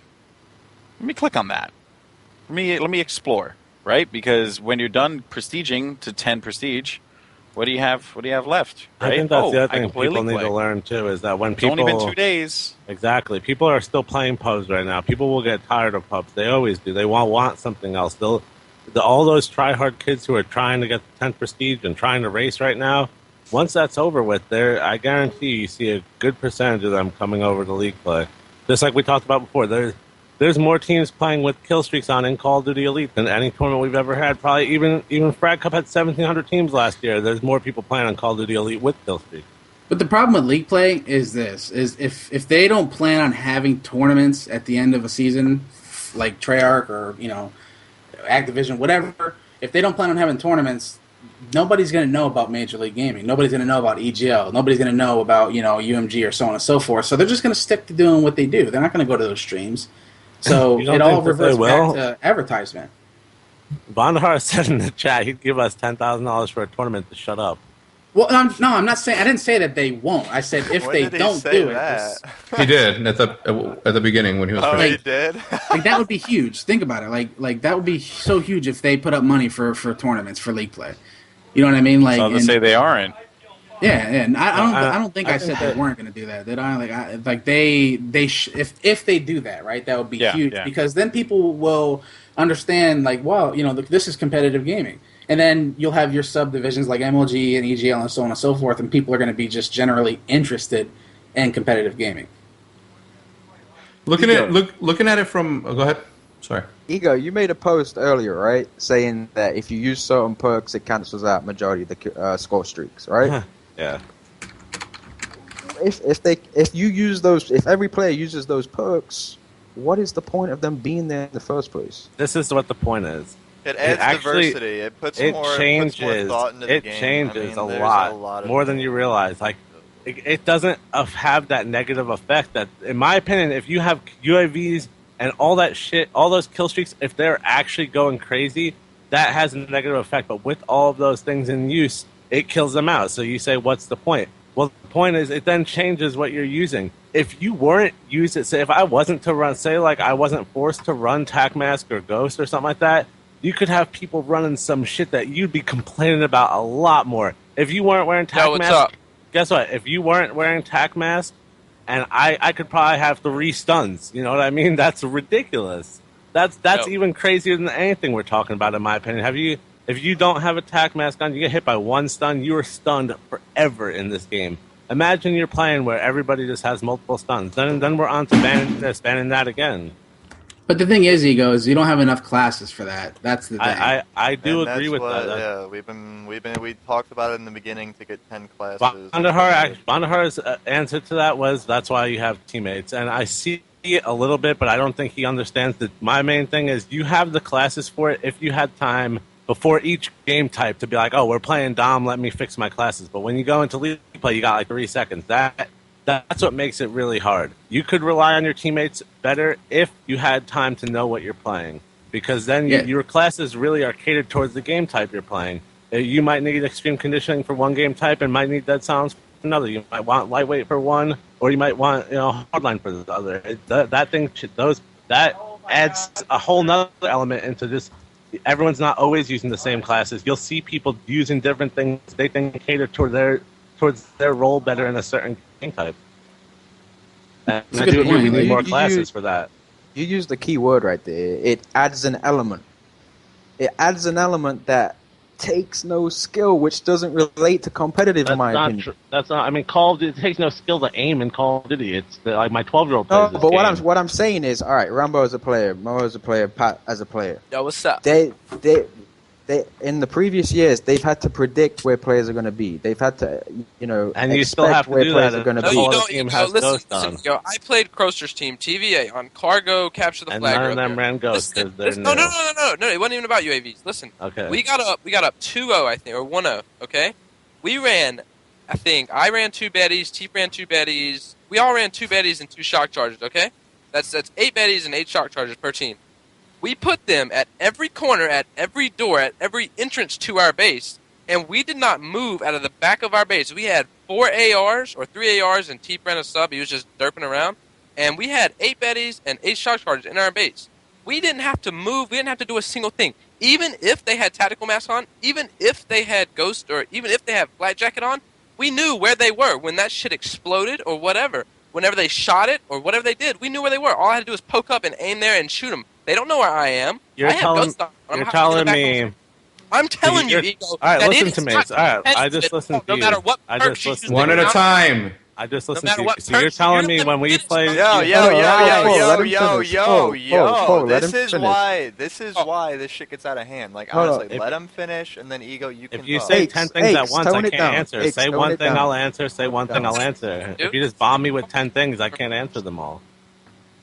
One question. Ask me one thing at a time, and I'll tell you the problem. I'll tell you how it works. What we did was competitive. Okay, Pat. Do you remember we played you on Hanoi CTF in Columbus? You guys sat in the back of your base with about 3 guys. This is no kill streaks, nothing. You're telling me when you sat back there, there's only 3 spots that we can come from. You didn't know where we were coming from?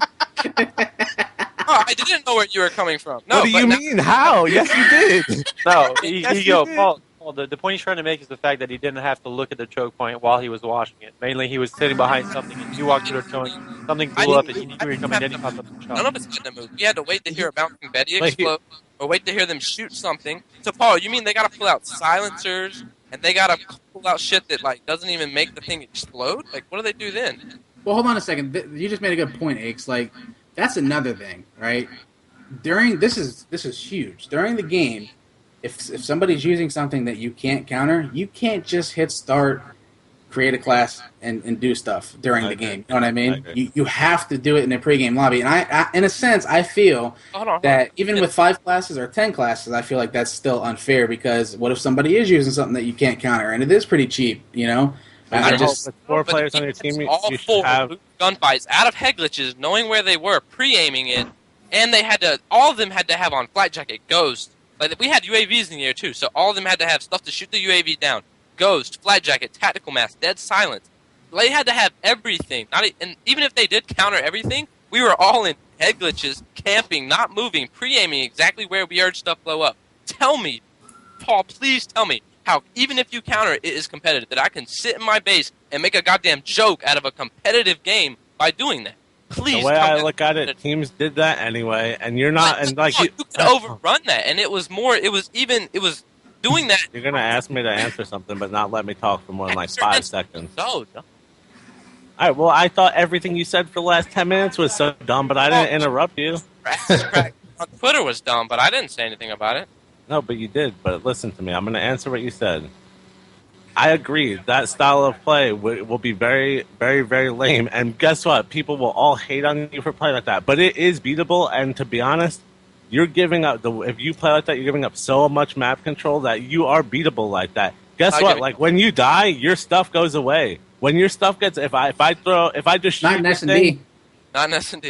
You're right, but if I shoot, but in S&D, if I hit it, it's not going to hurt me. Yeah, I blew it up, but am I coming that way? Am I going back? Like, if you have 3 guys in the back